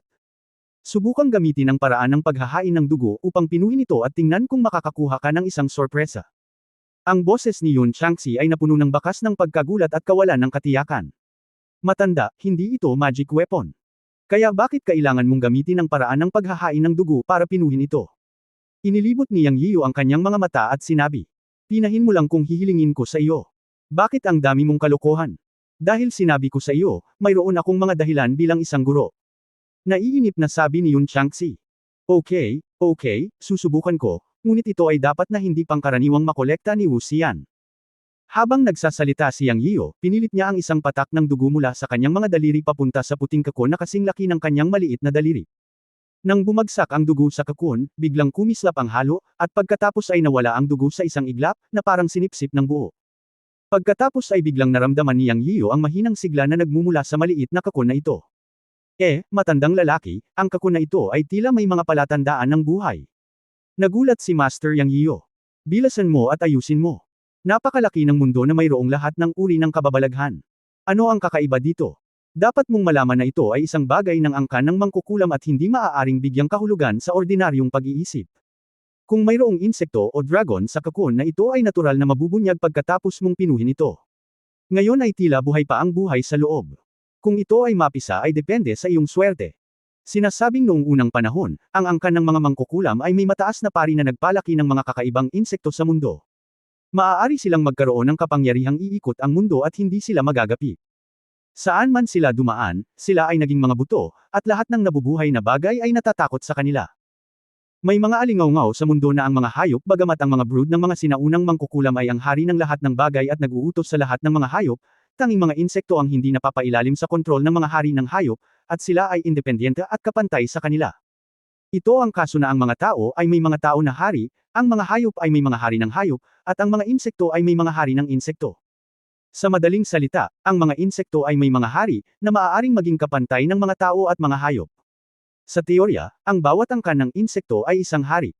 Ngunit maaari silang hinimok ng sinaunang Witch Clan, o dapat nating sabihin na maaari silang makipag-usap sa Witch Clan, at maaari silang pumirma ng isang katulad na kontrata ng kaluluwa sa isa't isa, o maging mga insekto ng espiritu. Ipinaliwanag ni Yun Changxi kay Yang Yiyo, at sinimulan na ni Yang Yiyo na isakripisyo ang kakon sa kanyang kamay. Nang ang tunay na apoy ay tumatakbo, si Yang Yiyo ay hindi natakot na sunugin ang kakon sa kanyang kamay. Anyway, pinakiusapan siya ng master na magsakripisyo, at may dahilan ng master. Ngunit hindi niya inaasahan na pagkatapos tumakbo ng tunay na apoy, nilamon ng kakon sa kanyang kamay ang tunay na apoy. Tulad ng isang taong gutom na nakatagpo ng tubig at pagkain, at hindi makapaghintay na lunukan ito. Agad namang natuwa si Yang Yiyo. Anong uri ng kakon ang hindi natatakot sa tunay na apoy, at kayang sumipsip at lamunin ito? Anong problema ng matanda? Nagtatakang tanong ni Yang Yiyo. Palakihin ang kapangyarihan ng tunay na apoy. Parang hindi ordinaryong bagay ang mga bagay sa loob. Baka maswerte ka na naman. Sabi ni Yun Changxi sa medyo excited na boses. Nadagdagan ni Yang Yiyo ang kapangyarihan ng tunay na apoy pagkatapos marinig ito, ngunit gaano man kalaki ang totoong apoy niya, ang kakon sa kanyang kamay ay tila kayang lamunin ito. Ito ay masyadong masama. Ang isang kakon na kasing liit ng maliit na daliri ay kayang lunukan ng tunay niyang apoy. Bagamat siya ay nagsasalita, ang tunay na sakripisyo ng apoy ni Yang Yiyo ay hindi tumigil sa lahat. Makalipas ang halos 10 minuto, biglang nag-crack ang kakon sa kamay niya. Nakita ni Yang Yiyo na may mga bitek sa kakon. Siya. Hihinto na sana kaagad, ngunit narinig na lamang niya ang sinabi ni Master Yun Changxi, huwag tumigil, magpatuloy, maghulog ng isa pang patak ng dugo. Pinilit ni Yang Yiyo ang isa pang patak ng dugo sa kakon at ipinagpatuloy ang tunay na sakripisyo sa apoy. Matapos ang ikalawang patak ng dugo ay bumagsak sa bahay uod, ang bahay uod sa kanyang kamay ay kumikinang na may puting liwanag, at sinisipsip pa rin ito ang dugo sa isang kisap mata. Bitek. Pagkatapos ng bahagyang tunog, tuluyang nabasag ang bao ng kakon. Biglang may lumabas na ibang kulay sa loob. Napaka-transparent ng crystal color, pero parang may patong pa rin ng kakon sa loob. Gayunpaman, sa kanyang isip ay narinig lamang niya ang kanyang master na si Yun Changxi na nagsabi, ito ay tulad ng inaasahan, ito ay talagang isang mukha ng tao na espiritong insekto, ikaw ay maswerteng bata, hahaha. Mukhang tao na espiritong insekto. Ano ba yan, matanda?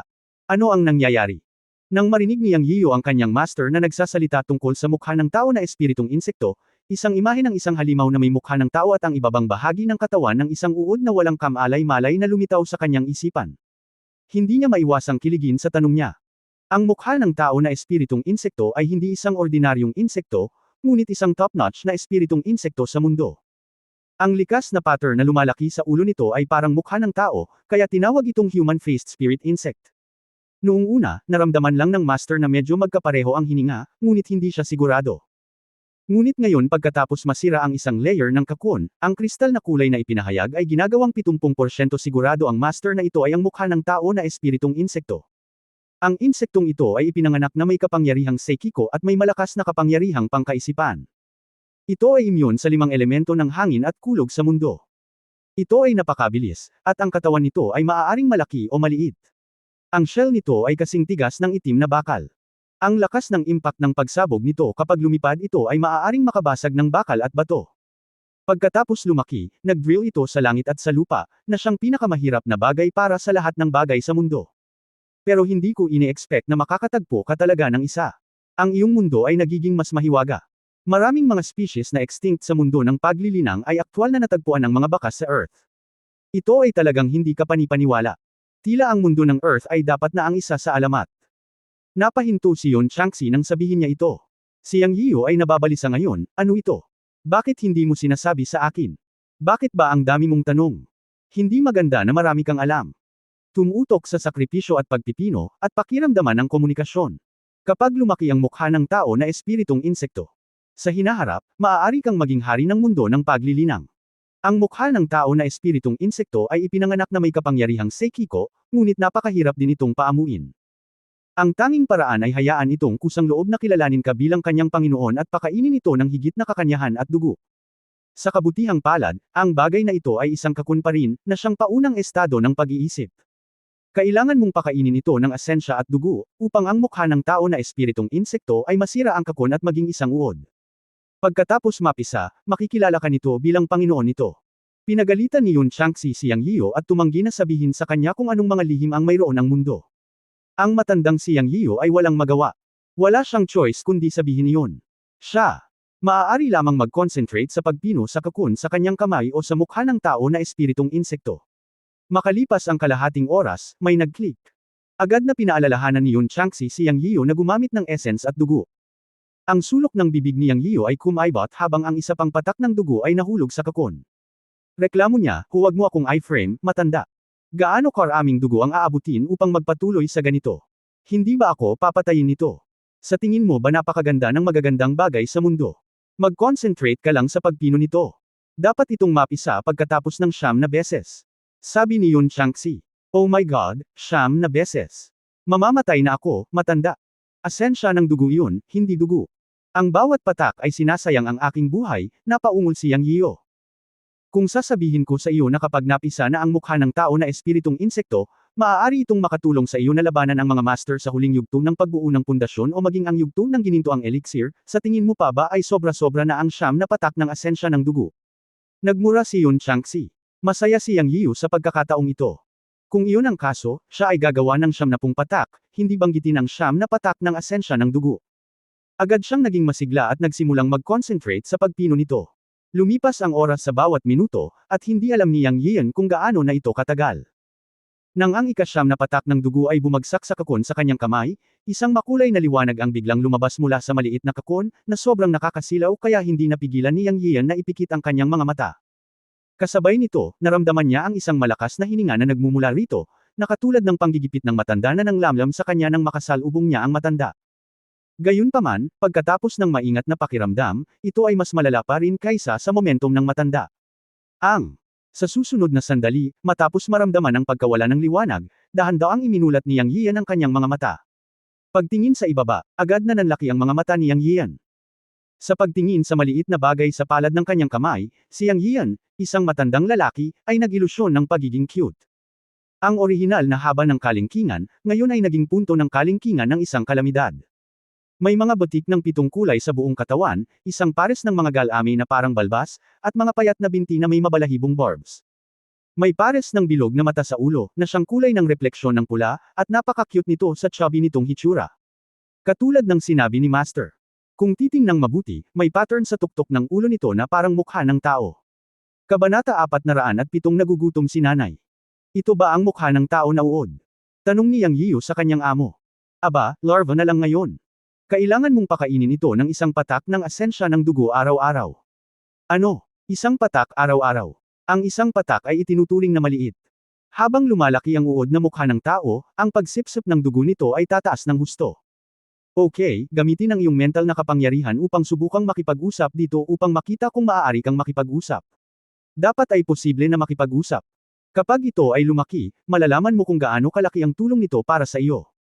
Huwag maliitin ang maliit na bagay na ito. Wala itong breath track at ito ang pinakamasama. Ubo-ubo, gayunpaman, mabuti para sa iyo na malaman na kung may mukha ng tao na espiritong uod sa labanan kagabi, hindi ka mapapahiya. Nang matapos magsalita ang master, nanlumo si Yang Yiyo at sinubukang makipag-usap sa uod na mukha ng tao gamit ang kanyang isip. Interesado pa rin siya sa masamang tao na pinag-usapan ng master, at naging interesado rin siya sa mukha ng tao na espiritong uod sa kanyang isipan. Nang pumasok ang kanyang mental power sa ulo ng uod na mukha ng tao, isang parang bata na boses ang tumunog, na halos malaglag ang ulo niya. Gutom na si mama. Ito ang kapangyarihang pangkaisipan o tugon ng kaisipan na ibinalik ng uod na mukha ng tao. Oh my God, anong nangyayari? Natigilan si Yang Yiyo sa tunog ng nanay. Gutom na si mama. Ito ay isang sanggol na boses pa rin, ito ay ang mukha ng tao na espiritong insekto na sumisigaw sa kanyang espiritual na kapangyarihan. Tulad ng sinabi ng master, ang maliit na bagay na ito ay ipinanganak na may espiritualidad. Ito ay talagang isang espiritong insekto na ipinanganak na may karunungan. Hindi napigilan ni Yang Yiyo na itama ito, tawagin ng master, hindi si nanay. Gutom na si mama. Ganito pa rin tumugon ang mukha ng tao na espiritong insekto. Medyo namutla ang mukha ni Yang Yiyo. Ito ay hindi sapat upang mapisa lamang at pinuhin ito. Ito ay hindi sapat. Ngayong lumabas at naging uod, umiiyak ito sa gutom. Kung tutusin, pinilit pa rin niyang maglabas ng isang patak ng dugo at dugo sa kanyang mga daliri para ibigay sa mukha ng tao na espiritong insekto. Nang lumunin ng mukha ng tao na espiritong insekto ang mga daliri ni Yang Yiyo, agad na langhap ni Yang Yiyo ang malamig na hangin. Siya. Mabilis na inalis ang maliit na bagay gamit ang kanyang tunay na lakas. Hindi niya akalain na pagkatapos lumunok ng isang subo ng dugo ay kakagitin din ito ang daliri, hindi man lang mabitawan ng dugo. Ito ay nakamamatay. Matanda, ano pa ang magagawa ng bagay na ito? Kung wala itong ibang gamit, hindi ko ito itatago. Mamamatay ako kapag nagpatuloy ako sa ganito. Si Yang Yiyo ay natatakot pa rin. You little brat, hindi mo alam kung gaano ka kaswert. Alam mo ba na ang isang mukha ng tao na espiritong hayop ay maaaring maging sanhi ng digmaan sa pagitan ng mga sekta sa mundo ng paglilinang? Ang bagay na ito ay ang hari ng mga espiritong insekto. Ang isa sa mga magagandang katangian nito ay hanggat sinisipsip nito ang kakanyahan, dugo at tunay na enerhiya ng iba, maaari itong ibalik sa may-ari upang madagdagan ang kanyang kapangyarihan. Siyempre, ang saligan ay kailangan mong paglangkuran ng mabuti ang mukha ng tao na espiritong insekto, kung hindi, huwag mong asahan na ito ay magbibigay ng tunay na enerhiya sa iyo. What the hell? Ibig mong sabihin, ang maliit na surot ay maaaring lamunin ang kapangyarihan ng ibang tao at ibalik ito sa akin. Ang mga mata ni Yang Yiyo ay kumikinang na berde. Yun ang ibig kong sabihin. Hanggat pinakawalan mo ito upang atakehin ang kaaway, kapag nakuha mo na ang mukha ng tao na espiritong insekto, maaari mong makuha ang kanilang kapangyarihan at pagkatapos ay ibalik ito sa orihinal na may-ari. Siyempre, ito ay may bawas. Gayunpaman, ito ay isang pag-iral na lumalaban sa langit. Matagal na ang nakalipas, nagsimula ang mundo ng paglilinang ng isang digmaan para sa isang adulto na mukha ng espiritong insekto. Sa digmaang iyon, 3 super sect ang nawasak. Kailangan mo lang pakainin ng mabuti ang mukha ng tao na espiritong insekto, at malalaman mo ang mga benepisyong may dudulot nito sa iyo kapag ito ay lumaki. Bukod dito, ang bagay na ito ay maaari ding pakainin ng mga espiritual na bagay ng langit at lupa, hindi kinakailangang may kakanyahan at dugo. Ang layunin ng iyong Panginoon na hayaan kang pakainin ito ng asensya at dugo ay upang palalimin ang komunikasyon sa pagitan mo at ng espiritong insekto. Ang bagay na ito ay natural na Seikiko, ang pinakanakakalaban sa langit, at mas mayabang. Kung hindi mo ito pinaglilingkuran ng mabuti, hindi ito makakatulong sa iyong ipagtanggol laban sa kaaway. Okay, maaari mong dahan-daang malaman ito, at ang iyong master ay matutulog na. Nawala si Yun Changxi pagkatapos niyang magsalita.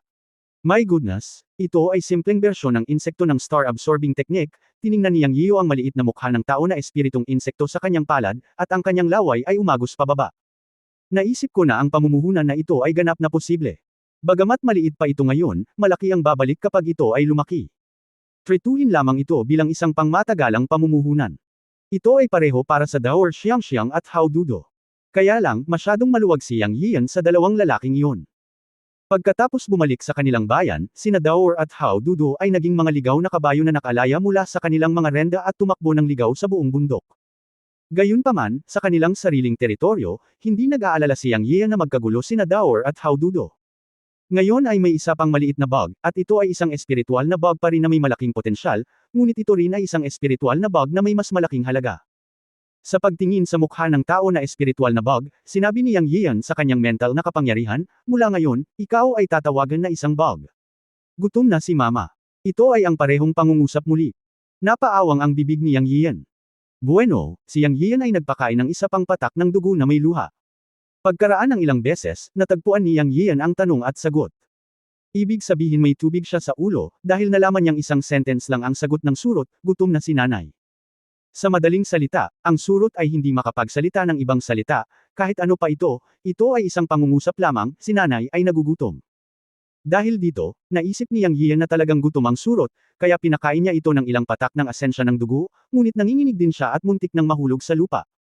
Matapos malaman kung paano makipag-usap sa bug, ipinagpatuloy ni Yang Yiyan ang pagpapakain sa bug ng asensya ng dugo, at sinubukang magbigay ng ilang mga tagubilin. Nalaman niya na ang ilang mga bug ay naiintindihan, ang ilan ay hindi, o binaliwala lang siya. Ang bug, na puno at nasisiyahan, ay nawala sa isang iglap nang si Yang Yiyan ay nagko-concentrate. Sa sumunod na sandali, nakaramdam si Yang Yiyan ng KT sa kanyang tainga. Siya, natakot, hindi inaasahan na ang surot ay direktang mapupunta sa kanyang tainga. Takot na takot siya. Paano kung ang surot ay dumaan sa kanyang tainga at sa kanyang ulo? Gusto niya, upang mahukay ito kaagad. Gayunpaman, sinabi ni Master Yun Changxi na ito ang ugali ng mukha ng tao na espiritong insekto, at gusto nitong humanap ng mainit na lugar sa katawan ng tao para matulog at magpahinga, kaya hindi dapat kabahan si Yang Yiyan. Si Yang Yiyan ay kalahating naniniwala at kalahating nagdududa, at pagkatapos ng pag-obserbo ng ilang sandali, nalaman niyang ang surot ay nasa butas lang ng tainga at hindi nakapasok, kaya't nakahinga siya ng maluwag. Pagkatapos ng maraming problema na halos ikamatay niya ang kalahati ng kanyang buhay, si Yang Yian ay nasa mabuting kalagayan upang makakuha ng isang mahiwagang at malakas na bug sa bibig ng master. Sumunod naman ay ipinagpatuloy niya ang pag-aayos ng kanyang mga gamit. Mula sa maraming bagay, inayos niya ang dalawang bagay na hindi pamilyar sa kanya. Ang una ay kasing manipis ng isang piraso ng papel, tulad ng isang dahon, at ito ay malamig sa pagpindot, tulad ng jade at ilang uri ng matigas na metal. Ang harap ay may ugat na parang meridian, at ito ay parang mapa, dahil kung titingnang mabuti, ito ay parang pattern ng bundok. Ang bagay na ito ay nakuha pagkatapos na matagpuan ang pamilya Shui at pinatay si Shui Wuan noong siya ay naghihiganti kay Lin Huan. Sa ngayon, walang nakakaalam kung para saan ito ginagamit. Ang pangalawang bagay ay ang puppetry, mula sa kabaong ng bruhang Red Buddha. Masyadong masama ang bagay na ito, at inihagis ito ni Yang Yiu sa espasyo ng tiyan ko nang hindi ito binabasa. Ngayon, kinuha ko ito at binasa. Ito ay talagang masama. Ang papel na nakatala dito ay maaaring magpino ng mga tao at hayop at gawin silang iyong mga papel, na laban sa daan ng langit.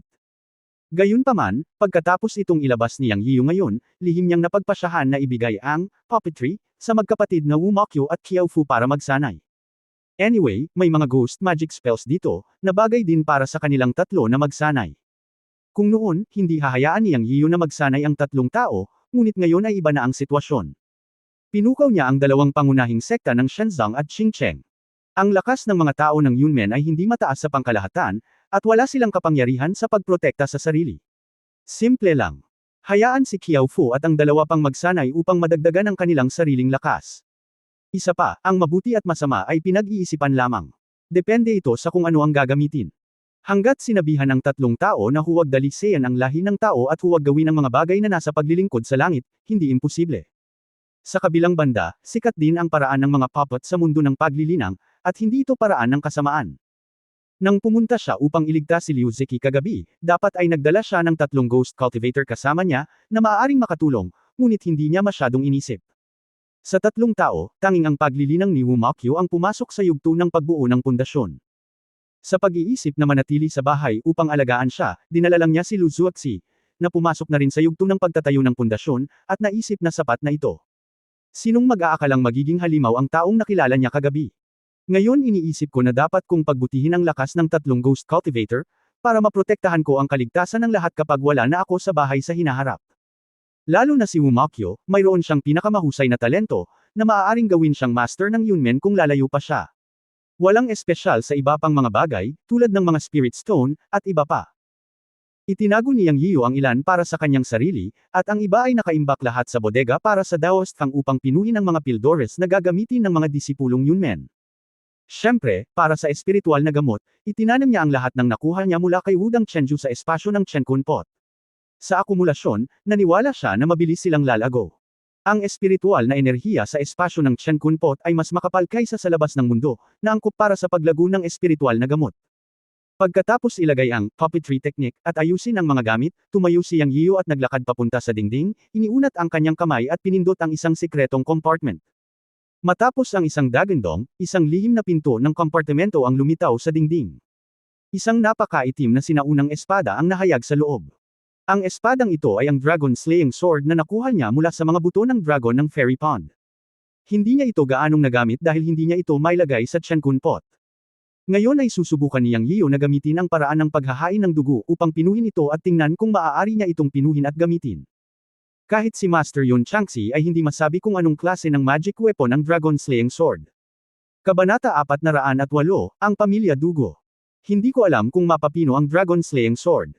Anyway, kailangang subukan ni Yang Yian. Sa pagkakataong ito ay napipilitan siya sa isang sulok. Sa ibabaw, siya ay tila kalmado, ngunit sa katunayan siya ay lubhang nababalisa. Parehong sinaunang sekta ang Shenzong at Xingcheng, at dumarami ang mga likas na sinaunang mandirigma sa mga sinaunang sekta na ito.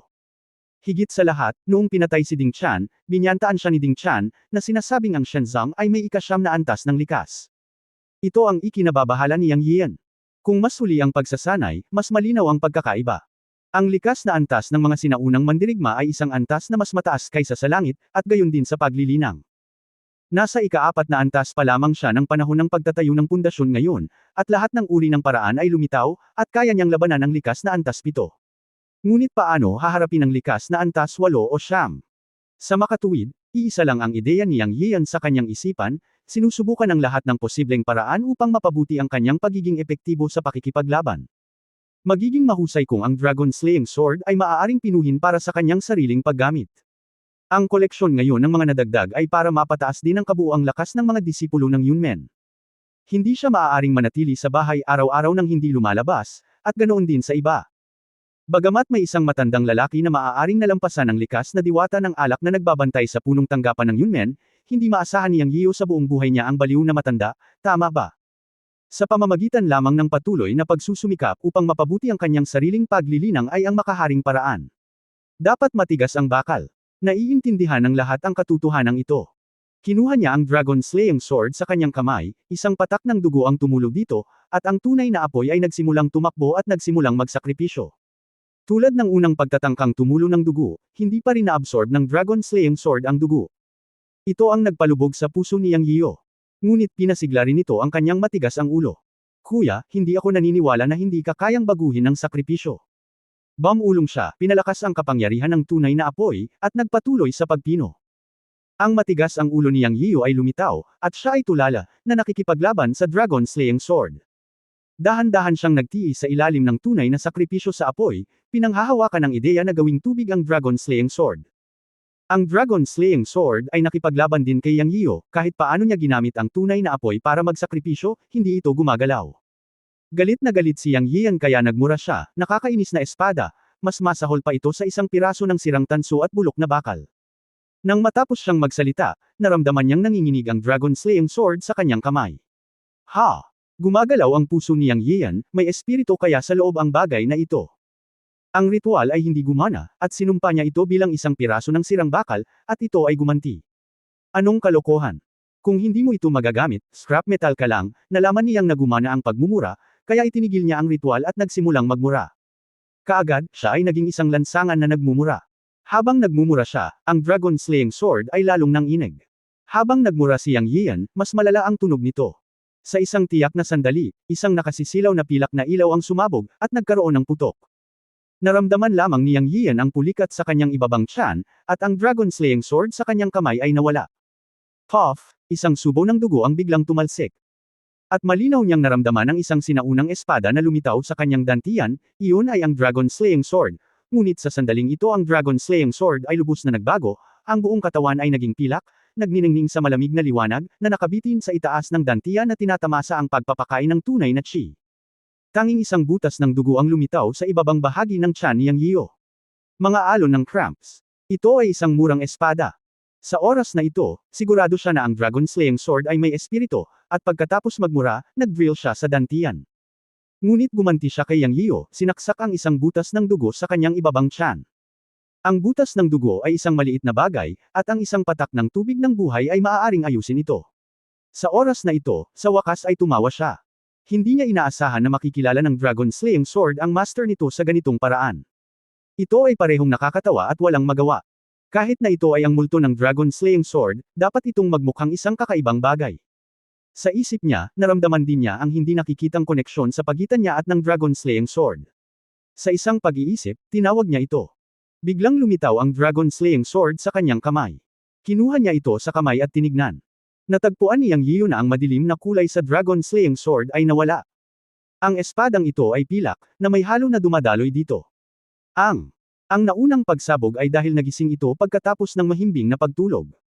Ngayon ang Dragon Slaying Sword ay may espiritual na enerhiya. Siya sinubukang makipag-usap sa espada gamit ang kanyang mental na kapangyarihan upang makita kung mayroong espiritu ng espada sa espada. Kung mayroon, ito ay makakapagbigay ng malaking kapangyarihan kapag ginamit. Gayunpaman, ang hindi inaasahan ni Yang Yiyo ay ang kanyang kapangyarihan sa pag-iisip ay nakagrupo sa labas at hindi makakapasok. Nangangahulugan ito na hindi siya tinanggap ng Sword Spirit sa Dragon Slaying Sword, kaya hindi nito magagamit ang tunay na kapangyarihan ng Dragon Slaying Sword. Ngayon ay maaari na lamang itong gamitin bilang isang ordinaryong magic weapon sa kanyang kamay. Gayunpaman, maaari itong maimbak sa dantian, na nangangahulugan na ang unang hakbang ay naging matagumpay. Nakilala na nito ang master sa ibabaw, at ang iba ay gagawin ng dahan-dahan. Lalong naging curious si Yang Yiyan tungkol sa antas ng Dragon Slaying Sword. Isang bagay ang tiyak, kahit na ang sword spirit ng Dragon Slaying Sword ay hindi disiplinado, ang antas ng sword body lamang ay mas malakas kaysa sa isang mid-grade na espiritual na sandata. Kaya nasiyahan si Yang Yian. Sa epekto ng tubig ng buhay, mabilis na nakabawi ang butas ng dugo sa kanyang ibabang tiyan. Sa isang pag-iisip, ibinalik niya ang Dragon Slaying Sword sa kanyang dantian. Ngayon ay may dalawang magic weapon sa kanyang dantian. Ang mga kaliskis ng dragon ay may mga pakinabang ng kaliskis ng dragon, at ang Dragon Slaying Sword ay may mga gamit ng Dragon Slaying Sword. Pagkatapos ay inabot ni Yang Yian at kinuha ang baluti mula kay Ding Chan, at sabay na isinakripisyo ito. Ang bagay na ito ay orihinal na nilayo na ibigay sa isang tao, ngunit sa pag-aakalang ito ang nagtatanggol na espiritual na sandata ni Ding Chan, at si Ding Chan ay ang Young Master ng Divine Sect, magdudulot ito ng problema kung ibigay ito sa iba, kaya mas mabuting gamitin ito mismo. Walang hadlang sa pagpino ng baluti. Makalipas ang kalahating oras, naisuot na ito ni Yang Yian. Kasabay nito, sa sandali ng pagpino, ang impormasyon tungkol sa baluti ay nagmula sa orasan sa kanyang isipan. Ang set ng armor na ito ay may pangalang tinatawag na Qingke Armor, at isang mid-grade na spiritual weapon level. Ang mga pagbabago sa laki ay maaaring iakma sa kalooban. Kapag ito ay ginamit, ito ay lilito sa katawan sa isang sandali, at itago sa katawan kapag ito ay hindi ginagamit. Ito ay talagang napakakapakipakinabang. Ngayon ay masasabing armado hanggang ngipin si Yang Yian. Kung mapapabuti ang kanyang paglilinang, hindi siya matatakot na dumating ang mga masters ng Shenzong at Qingcheng upang maghayganti. Sa kasamaang palad, kahit anong uri ng elixir, ang una ay epektibo, ngunit ang pangalawa ay may kaunting epekto. Sa halip na ito, naisip ni Yang Yian na mas mabuting iwanan ang 3-turn golden elixir sa mga nangangailangan nito sa Yunmen. Pagkatapos nito, hindi siya nagsanay, lumabas upang hanapin si Qiao Fu at ang dalawa pa at itinuro sa kanila ang Puppet Duffa. At bawat isa sa kanila ay nagbigay sa kanilang tatlo ng 3-turn golden elixir upang kunin. Mayroon na lamang isang 3-turn golden elixir na natitira, at iniwan niya ang huli para kay Dugu Walking. Matapos ipaliwanag si Qiao Fu at ang dalawa pa, lumabas si Yang Yian sa secret room. Kinabukasan, pinaalis niya sina Jiaonan at Lu Zuoxi sa sinaunang kabisera na Yunqi upang mamuno. Si Yang Yian ay lubos na nasisiyahan sa epekto ng magdamag na pagsasanay ni Jiaonan at Lu Zuoxi. Upang maging tumpak, ito ay ang epekto ng 3-turn golden elixir. Umakyat si Jiaonan sa unang antas ng pagtatayo ng pundasyon mula sa ika-4 na antas ng yugto ng pagdalisay ng Qi, at ang epekto ay lubhang makabuluhan. Si Lu Zuoxi ay mas nakakatakot. Ang ikatlong liko na gininto ang elixir ay nagbigay daan sa kanya na direktang sumulong mula sa unang antas ng yugto ng pagbuo ng pundasyon hanggang sa ika-9 na antas ng yugto ng pagbuo ng pundasyon. Nakakainggit talaga si Yang Yian. Siyempre, ang dahilan nito ay hindi lamang ang epekto ng 3-turn golden elixir. Higit sa lahat, si Lu Zuoxi ay naging Golden Elixir Cultivator noon. Gamit ang Golden Elixir Realm sa kanyang pagtatapon, maaari siyang bumalik sa tuktok ng cultivation tulad ng isang rocket kung mayroon siyang sapat na espiritual na enerhiya. Bukod pa rito, ang 3rd-turn Golden Elixir mismo ay isang high-level na elixir, na ginawa mula sa 9-turn Soul Ring Grass, at ito ang pinakamabisa para kay Lu Zuoxi. Ang pangunahing dahilan ay ang Lu Zuoxi ay may iisang espiritual na ugat, kaya ang kanyang paglilinang ay natural na mabilis. Ang mga tao ay palaging mas nakakainis kaysa sa iba. Naisip ni Yang Yian ang tungkol sa kanyang sariling 5 elementong espiritual na mga ugat, na ilang beses na mas mabagal kaysa sa iba sa paglilinang. Ang isang 3rd-turn golden elixir ay nag-upgrade lamang ng 3 maliliit na realms. Direktang nag-upgrade si Lu Zuoxi sa 9 na maliliit na kaharian, at isang hakbang na lang ang layo mula sa pagbabalik sa golden elixir. Nainggit siya. Tinawid din ni Jiaonan ang isang malaking kaharian. Ngayon ay labis na inaabangan ni Yang Yian ang paglilinang ng magkapatid na Qiao Fu, Wu Maqyu, at Wu Maxia. Hindi niya alam kung ano ang magiging epekto ng 3 pagkatapos kumuha ng 3rd-turn golden elixir. Nariyan din ang pangatlong disipulo, si Wu Jian. Sa kasamaang palad, ang 3 dahon at 3 bulaklak na 9-turn resurrection grass ay hindi na magagamit. Nagtanim siya ng 3 buto ng 9-turn resurrection grass sa Chenkun Pot, ngunit hindi niya alam kung kailan sila tatubo. Kung mayroong sapat na 3-turn golden pills, maaaring hayaan ni Yang Yian ang lahat ng tao sa Yunmen na pumasok sa foundation building stage at maging kapantay ng mga likas na sinaunang mandirigma. Sa panahong iyon, ang Yunmen sa kabuuan ay maihahambing sa mga sinaunang sekta. Kailangan pa nating magsumikap. Sabi ni Yang Yian sa sarili habang pinapanood sina Jiaonan at Lu Zuoxi na umalis. Sa ika-9 na antas ng pagtatayo ng pundasyon ng Lu Zuoxi, at si Jiaonan mismo ay pumasok sa unang antas ng yugto ng pagtatayo ng pundasyon, sa wakas ay makatitiyak si Yang Yian na aalis sila sa sinaunang kabisera. Sa mga kababaihan, matagumpay na naitatag ni Jiaonan at Dugu Walking ang kanilang mga pundasyon. Si Yang Yian ay natural na makakahanap ng paraan upang harapin ang natitirang iilan. Ngayon, ang kulang na lang ay sina Ouyang Yuking at Bu Qingmei, nakakaunti ang cultivation. Hindi masama si Uyang Yuking. Sa tulong ng lahat, naramdaman niya ang espiritual na enerhiya ng langit at lupa nang dumating siya sa punong tanggapan ng Yunmen at nagtagumpay.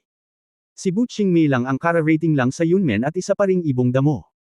Pagkatapos bumalik ni Yang Yiyu sa sala, sinabihan niya ang kanyang kapatid na sina Yang Shanshan at Qiuyu Ningke na turuan muna si Bu Qingmei ng ilang kaalaman tungkol sa cultivation, at pagkatapos ay tutulungan niya si Bu Qingmei na gumuhit ng qi. Nang ang lahat ay nagpapasikat ng kaalaman tungkol sa pagtatanim kay Bu Qingmei, isang busina ng kotse ang tumunog sa labas ng pinto. Ang tatlong disipulo at si Qiaofu ay nasa hiwalay, kaya lumabas si Yang Yiyu upang tingnan kung sino ang dumating. Nang mag-walk out siya, nakita niya ang isang matandang nasa edad 60s, nakasuot ng tangsuot. Parang kilala niya si Yang Yiyu. Pagkababa ng sasakyan, tumingin siya kay Yang Yiyu at nagtanong, "Excuse me, ikaw ba si Mr. Yang Yiyu?" "Ako, sino ka?" Naguguluhan si Yang Yiyu. Hindi pa niya nakita ang taong ito dati. "Ako si Dugu Wen, ang pangalawang tiyuhin ni Dugu Walking. Bumisita ako kay Mr. Yang ngayon." Kabanata 409, Pagkita ng mga salita. Hindi inaasahan ni Yang Yiyu na may darating mula sa pamilya Dugo, at ang dumating ay ang walang awa na pangalawang tiyuhin ni Dugo. Hindi ko alam kung direct descendant ba o collateral. Sa pag-iisip sa kanyang puso, mabilis na ikinumpas ni Yang Yiyu ang kanyang mga kamao at sinabing, "Si Mr. Dugo pala, mangyaring pumasok kaagad." "Sir, please." Magkasunod na pumasok ang dalawa sa hall at umupo. Pagkatapos, hiniling ni Yang Yiyu kay Qiuyu na maghain ng tsaa, tumingin siya kay Dugo Wen at sinabing, "Mr. Dugo, may kailangan ka ba?" Mula sa unang pagkakataon na nakita niya si Dugo Wen, nakita ni Yang Yiyu na nakakunot ang kanyang mga kilay, at tiyak na may iniisip siya, kaya nagtanong lang siya ng diretsyo. "Sa totoo lang, Ginoo, bumisita ako sa iyo sa pagkakataong ito para magpasalamat sa iyong pagtanggap kay Dugo Huey, isang alagad ng aking pamilyang Dugo, bilang aking disipulo. Sa katunayan, noon pa man ay gusto na kitang bisitahin, ngunit hindi ito binanggit ni Walking at Wawi, kaya ayokong istorbohin ka. Lumabas ako this time para humingi ng tulong sa iyo. Narinig kong sinabi ni Walking sa pamilya na mayroon kang mahusay na paglilinang at na sila ay sumali sa Yunmen. Ito ay isang magandang bagay. Ang aking pamilya Dugo at ang iyong Yunmen ay may malalim na koneksyon. Dapat ba nating ituring sila bilang sarili nating mga tao, di ba?" Dahan-daang ang tanong ni Dugo Wen. "Dapat ganyan. Si Dugo Huey ang aking panganay na disipulo, at si Dugo Walking ay mas mahalaga pa sa aking Yunmen. Ang aking Yunmen at ang pamilyang Dugo ay isang pamilya." Muntik nang sabihin ni Yang Yiyu na si Dugo Walking ay babae ko, ngunit binago niya ang kanyang mga salita pagkatapos mag-isip tungkol dito. Pagkatapos ng lahat, hindi niya alam kung sinabi ni Dugo Walking sa pamilya ang tungkol sa kanilang relasyon. Nakakahiyang sabihin ito ng padalos-dalos. Tuwang-tuwa si Dugo Wen nang marinig niya ang sinabi ni Yang Yiyu. Pumunta talaga siya dito para humingi ng tulong. Akala niya ay mahirap kausap si Yang Yiyu, ngunit hindi niya inaasahan na sasang-ayon siya sa kanyang sinabi. Naging madali ito. Huminga ng malalim si Dugo Wen at tumayo, ikinulong ang kanyang mga kamao at sumalo daw kay Yang Yiyu, sinabing, "Sir, mangyaring iligtas si Walking. Siya ang haligi ng aming buong pamilya Dugo. Hindi siya maaaring mawala sa pamilyang Dugo." Pagkasabi noon, yumuko si Dugo Wen sa ilalim. Nagulat si Yang Yiyu nang marinig niya ito. Ang kanyang mukha ay nagbago ng husto at siya ay tumayo at sumigaw, "Ano ang nangyari kay Walking?" Sa puso ni Yang Yiyu, naisip niya na may problema si Dugo Walking. Ginantay ba siya nina Shenzang at Qingcheng? Siya. Hindi maiwasang mawala ng pag-asa at tumingin kay Dugo Wen at malakas na nagtanong. Nakita ni Dugo Wen ang kaba ni Yang Yiyu at maging ang pagkawala ng katahimikan pagkatapos marinig si Dugo Walking, at mas kumbinsido siya na ginawa niya ang tamang desisyon sa pagkakataong ito. Nag-isip din siya ng tanong, baka may nangyayari sa pagitan ni na Walking at Yang Yiyu.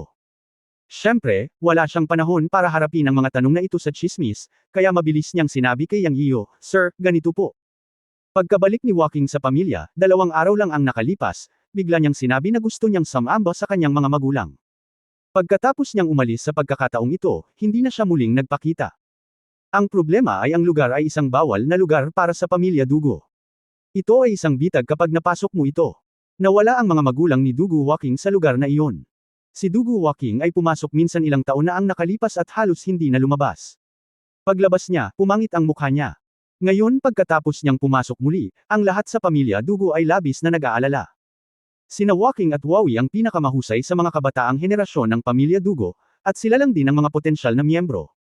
Kung may mangyari man sa kanila, ito ay isang kalamidad para sa pamilya Dugo. Ang aming pamilya Dugo ay isa ring nakatagong pamilya na pangalawa lamang sa sinaunang sekta daan-daang taon na ang nakalilipas, ngunit unti-unti itong tumanggi. Hindi naging madali ang paggawa nina Dugu Waking at Dugu Hui, dalawang mahuhusay na bata, ngunit ayaw naming magkaroon ng gulo ang sinuman sa kanila. Sa pagkakataong ito, naparito ako para hilingin sa iyo na mag-isip ng paraan para makita kung may iligtas mo si Waking. Madaling makapasok sa lugar na iyon, ngunit mahirap makalabas. Mangyaring tulungan ang aming pamilya. Nakiusap si Dugu Wen. Nang inag ang puso niyang Yiyu matapos itong marinig, at nakahinga siya ng maluwag. Hanggat ang mga tao mula sa Shenzong at Qingcheng ay hindi nakikialam, ayos lang. Tungkol naman sa ipinagbabawal na lugar ng pamilya Dugo, iyon ay, ang lugar kung saan nawala ang mga magulang ni Dugu Waking, narinig na niyang Yiyu si Dugu Waking na pinag-uusapan ito noon, at nangako rin siya na sasamahan niya itong tingnan. Ngayon ay hindi niya inaasahan na mag-isa siyang pupunta doon. Sa pag-iisip, lihim niyang sinisisi ang sarili. Nangako siya kay Dugu Waking ngunit hindi niya ginawa. Rescue is a must, walang duda dyan. Ang katotohanan na si Dugu Waking ay nakulong sa loob ng ilang taon pagkatapos pumasok sa ipinagbabawal na lugar ng pamilya Dugo, at na siya ay may mukha na yin-yang, ay sapat na upang ipakita ang panganib ng lugar na iyon. Hindi niya maiwasang magalit, dahil nag-aalala si Dugu Waking. Mr. Dugo, bumangon ka na. Ipinangako ko ito sa iyo. Tinulungan niyang Yian si Dugu Wen na tumayo. Si Dugu Waking ay kanyang babae, kaya walang dahilan para hindi siya iligtas. Salamat, sir, salamat, sir. Oo nga pala, may sulat ako sa iyo. Kinuha ni Dugu Wen ang isang papel na sulat mula sa kanyang mga braso. Nakita niyang Yian na hindi pa ito nabubuksan, at may nakasulat dito. Hiyuyun, ibaba mo si Mr. Dugu para magpahinga at gamutin mo siya ng maayos. Pagkatapos bigyan niyang Yian ng mga tagubilin si Hiyuyun, sinabi niya kay Dugu Wen, Mr. Dugu, magpahinga ka muna. Magpapaliwanag ako at pagkatapos ay pupunta ako sa basyo. Salamat, sir, sa wakas ay nakahinga ng maluwag si Dugu Wen. Pagkalabas ni Dugu Wen, binuksan niyang Yian ang sulat. Yian, parang nakikita kita. Daan-daang mga salita ang nagparamdam kay Yang Yian ng hindi maipaliwanag na pagkataranta. Ito ang liham ng poem na iniwan ni Dugu Waking para sa kanya, na parang isang testamento.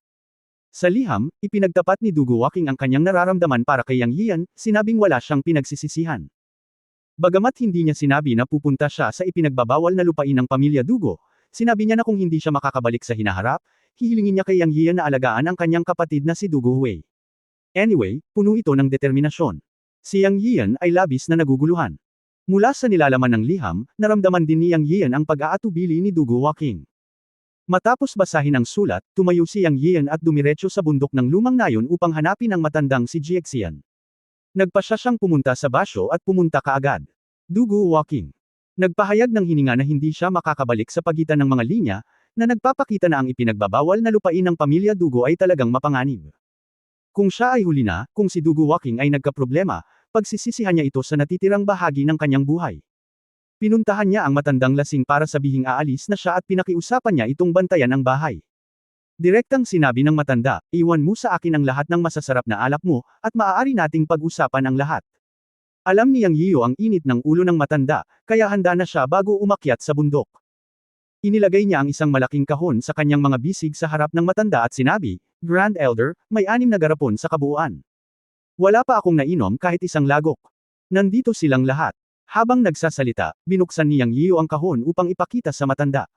Sa isang tunog ng whoosh, ang matandang lalaki ng alak ay bumaba mula sa malaking bato at tumayo sa harap ni Yang Yiyo.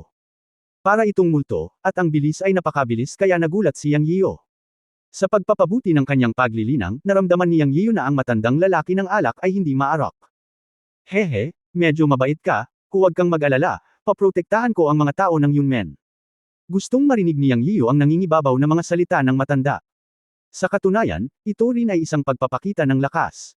Pagkaraan ng ilang sandali, nahanap ni Yang Yian sina Hao Dudo, Daor, at Wang Zi, at nagbigay ng mga tagubilin sa 3 espiritong hayop bago bumaba ng bundok. Pag-uwi niya, sinabi niya sa kanyang lola na kailangan niyang mag-business trip. Hindi niya gaanong sinabi sa kanyang lola ang tungkol sa paglilinang, sa takot na mag-alala ito. Pagkatapos magpaalam sa kanyang pamilya, umalis si Yang Yian kasama si Dugo Wen patungong basyo. Ang pamilya ni Dugo ay nasa isang lugar sa Mount Eme sa basyo. Direkta silang nagmaneho sa Sichuan at nakarating sa pamilya Dugo sa alas 4 ng hapon. Dapat ay sasalubungin ni Dugo Wen si Yang Yian, ngunit wala sa mood si Yang Yian, kaya hiniling niya sa kanya na dalhin siya ng direkta sa ipinagbabawal na lugar ng pamilya Dugo. Kung mas maaga siyang pumunta, hindi gaanong mapanganib si Dugu Waking. Ang pamilya Dugo ay nanirahan sa isang maliit na nayon 10 milya silangan ng Mount Eme. Mukha silang mga ordinaryong residente, ngunit sa katunayan, ang lahat ng miyembro ng pamilya ay mga sinaunang mandirigma.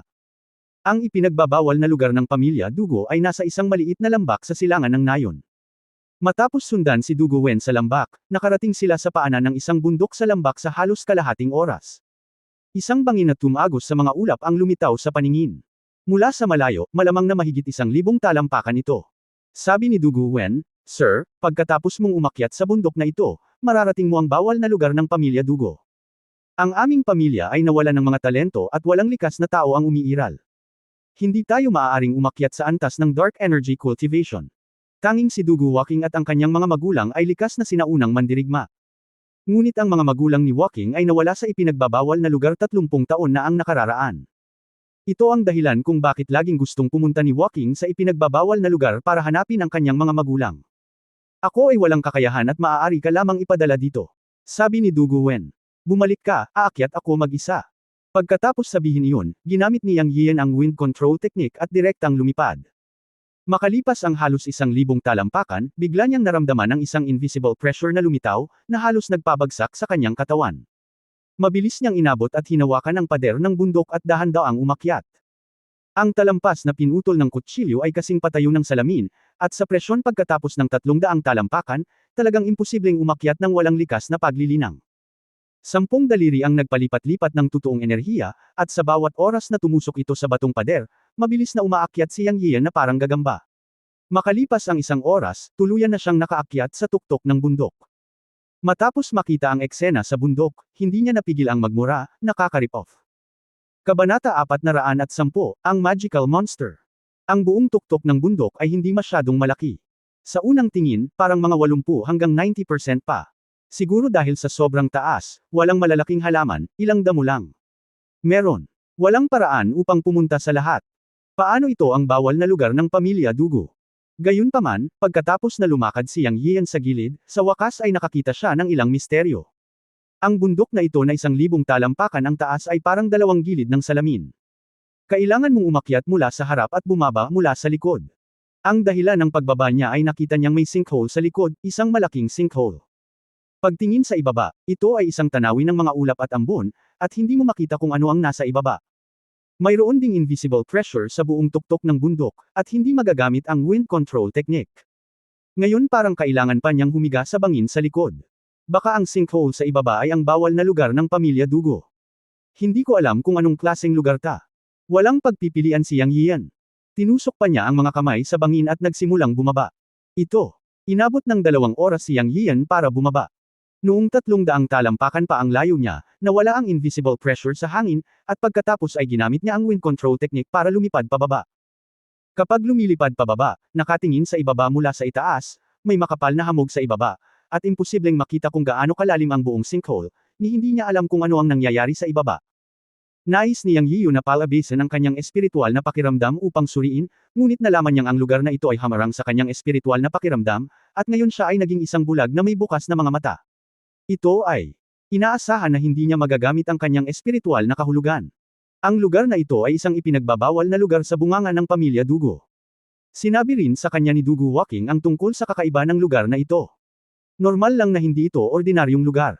Habang siya ay nahulog, lumalabo ang liwanag. Ang lugar na ito ay napapaligiran ng mga bundok, at ang sinkhole na nabuo nito ay hindi alam kung ano ang nangyayari sa ibaba. Si Yang Yiu ay hindi nang ahas na maging pabaya. Unti-unting bumababa. Makalipas ang mahigit kalahating oras, sa wakas ay hindi na nakita ni Yang Yiu ang hamog, ngunit nakita niya ang lupa. Matapos bumagsak, nakita niya na ang fog ay nakondensed higit sa 30 metro sa ibabaw ng lupa at hindi nagkalat. Ang buong lupa at ang nasa itaas ay pinaghiwalay ng hamog. Parang may sariling mundo. Ang isang kakaibang bagay ay ang lugar na ito ay hindi kasing dilim gaya ng inaakala ni Yang Yian. Bagamat halos madilim, ang lugar na ito ay tila iluminado ng puting fog. Ito ay madilim lamang, hindi kasing dilim gaya ng inaakala. Kakaibang phenomenon ang nagaganap dito.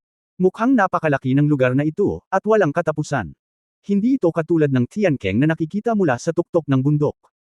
Dati, nakita ni Yang Yian ang iba pang mga taluktok na halos 1,000 metro ang layo sa tuktok ng bundok, na bumubuo ng nakapalibot na hugis, ngunit pagkatapos bumaba, ito ay higit sa 1,000 metro.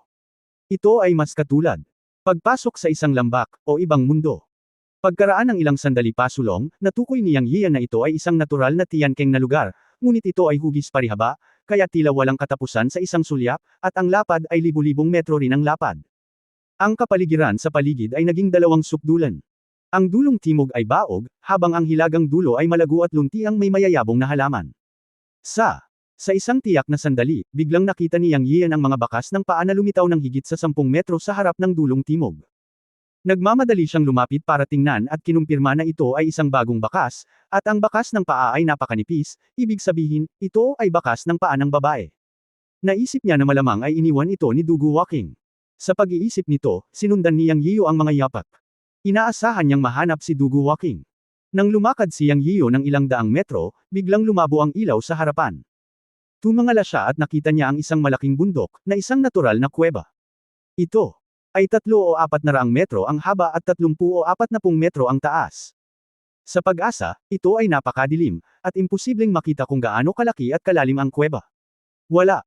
Damo na tumutubo sa paligid, kasama ang lahat ng paraan. Ang lupa ay kulay abo at itim. Ang espiritual na kamalayan ay hindi pa rin magagamit. Sa pagtingin sa mga bakas ng paa sa lupa, diretso siyang pumasok sa malaking kuweba ng bundok na ito. Si Yang Yiyo ay maaari lamang magpatuloy sa paglalakad, at kailangan niyang mahanap si Dugu Walking. Naglabas si Yang Yiyo ng flashlight mula sa Chenkun pot at inilawan ito. Pagkatapos maglakad papunta sa kuweba ng bundok ng humigit kumulang 30 metro, nakaramdam ng lamig si Yang Yian, at ang buong bundok ay umuusad pa rin sa balanseng paraan. Habang papasok siya sa loob, mas humid ito. Gayunpaman, nalaman din ni Yang Yian na may mga artificial na nahukay na mga kalsada dito, at ang ilang matarik na lugar pataas o pababa ay mga nahukay na hakbang. Makalipas ang mga 10 minuto, biglang nakarinig si Yang Yian ng dagandong sa kanyang mga tainga. Napakalayo ng tunog, parang libu-libong metro pa ang layo, at napakababa. Ito ay hindi isang tunog na maaaring gawin ng mga tao, ngunit ang tunog ng ilang uri ng hayop. Nang marinig ang dagandong na ito, nagbago ang mukha ni Yang Yian, at wala na siyang pakialam sa pagiging maingat. Ibinuka niya ang kanyang mga paa at mabilis na tumakbo sa kalaliman sa unahan. Ano? Kung nakatagpo si Dugu Walking ng ilang uri ng halimaw dito. Malaki ang posibilidad ng ganitong sitwasyon. Sa ganitong kakaibang lugar, walang damo, at kahit espiritual na kamalayan ay hindi kailangang gamitin. Kung mayroong isang halimaw, ito ay dapat na lubhang mapanganib. Sa opinyon ni Yang Yian, kahit na si Dugu Walking ay nasa foundation building na ngayon, maaaring hindi niya kayang harapin ang halimaw. Matapos tumakbo ng higit sa 10 minuto, biglang nakakita si Yang Yian ng mahinang pulang ilaw sa kanyang isipan, at agad niyang binilisan ang kanyang lakad, iniisip na marahil ay lumabas na siya ng yungib ng bundok at nakarating sa kabilang panig. Gayunpaman, pagkatapos ng mahigit 10 metro, nalaman ni Yang Yian na siya ay mali. Umuungol. Kung saan naabot ang flashlight, mayroong isang pabilog na kuweba na may diameter na higit sa 300 metro kwadrado, tulad ng isang bulwagan. Ang nakapalibot na mga pader ng bato ay natatakpan ng mga Cirrus rune. Ang malabong pulang halo na nakita noon ay ang ningning ng mga rune na ito na tumatakip sa nakapalibot na mga pader na bato. Kasabay nito, nakita din ni Yang Yian ang figure ni Dugu Walking. Sa oras na ito, ang kanyang damit ay punit-punit, ang kanyang buhok ay magulo, at ang kanyang mukha ay nasa kahihiyan. May hawak siyang mahabang espada at nakikipaglaban sa isang halimaw. Napakalakas ng hininga ng halimaw, at mukhang asong nangangaso, ngunit may iisang sungay sa ulo, mahigit 3 metro ang katawan, at humigit kumulang 1.5 metro ang taas. Ang isang pares ng mga kamay at mga mata ay ganap na namumula, at ang mahahabang pangil ay nakalantad sa dagandong, na lubhang kakilakilabot at nakakatakot. Matapos maramdaman ni Dugu Walking ang pagdating ni Yang Yiyo, lumingon siya sa likod. Sa isang kisap mata, sinamantala ng halimaw ang pagkakataon at hinampot siya ng kuko sa balikat, dahilan para dumura siya ng dugo at lumipad ng paurong. Lumipad si Yang Yiyo, galit na galit, ikaw na masamang hayop ay naghahanap ng kamatayan. Nagmura siya at nahuli si Dugu Walking na lumilipad pabalik. Bakit ka nandito? Napahawak si Dugu Walking sa mga bisig ni Yang Yiyo, puno ng pagtataka ang kanyang mga mata. Umuungol.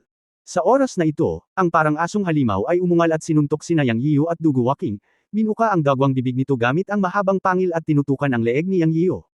Mamaya na tayo mag-usap, harapin muna natin ang halimaw na ito.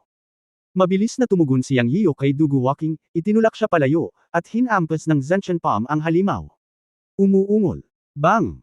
Ang sumunod na eksena ay nagpalaki sa mga mata ni Yang Yiyo. Hindi niya inaasahan na ibinuka ng halimaw ang bibig nito at umungol, at talagang nagluwa ng madilaw-dilaw na kayumangging demonyong enerhiya, na bumangga sa kanyang higanteng palad ng totoong enerhiya na parang talim ng hangin, at agad na natunaw ang kanyang Zancian palm. Oh my God! Ang halimaw ay marunong manglamlam. Ito ang unang naisip ni Yang Yiyo. Ito ay din ang unang pagkakataon na nakakita siya ng isang halimaw na maaaring mag-spells. Sa kanyang impresyon, ang mga halimaw na maaaring gumawa ng mga spell ay nasa mundo ng paglilinang. Hindi ito nakakagulat. Sa kaalaman ng cultivation na itinuro ng master, nagkaroon ng mga paliwanag, at karaniwan na para sa mga halimaw na gumamit ng mga spell sa cultivation. Ang nakakagulat ay ang mga halimaw ay lumitaw din sa Earth upang gumamit ng mga spells.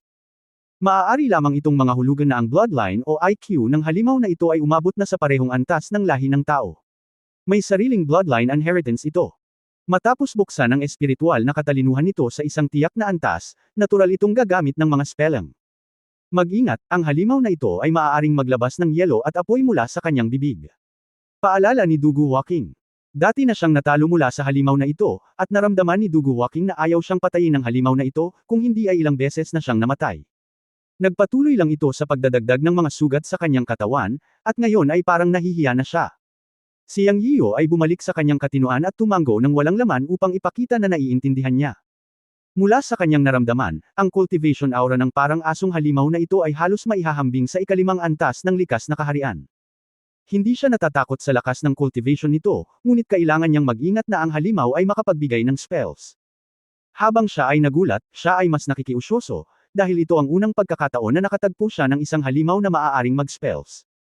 Ang malademonyong talim ng hangin na iniluwalang ng halimaw mula sa bibig nito ay ang paghalay ng mahika, tulad ng inilarawan sa kaalaman sa paglilinang na ipinasa ng master. Umuungol.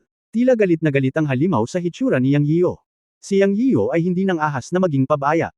Sa isang flash ng silver light sa kanyang kamay, lumitaw ang dragon slaying sword sa kanyang kamay, handang harapin ang pag-atake ng halimaw. End of this chapter.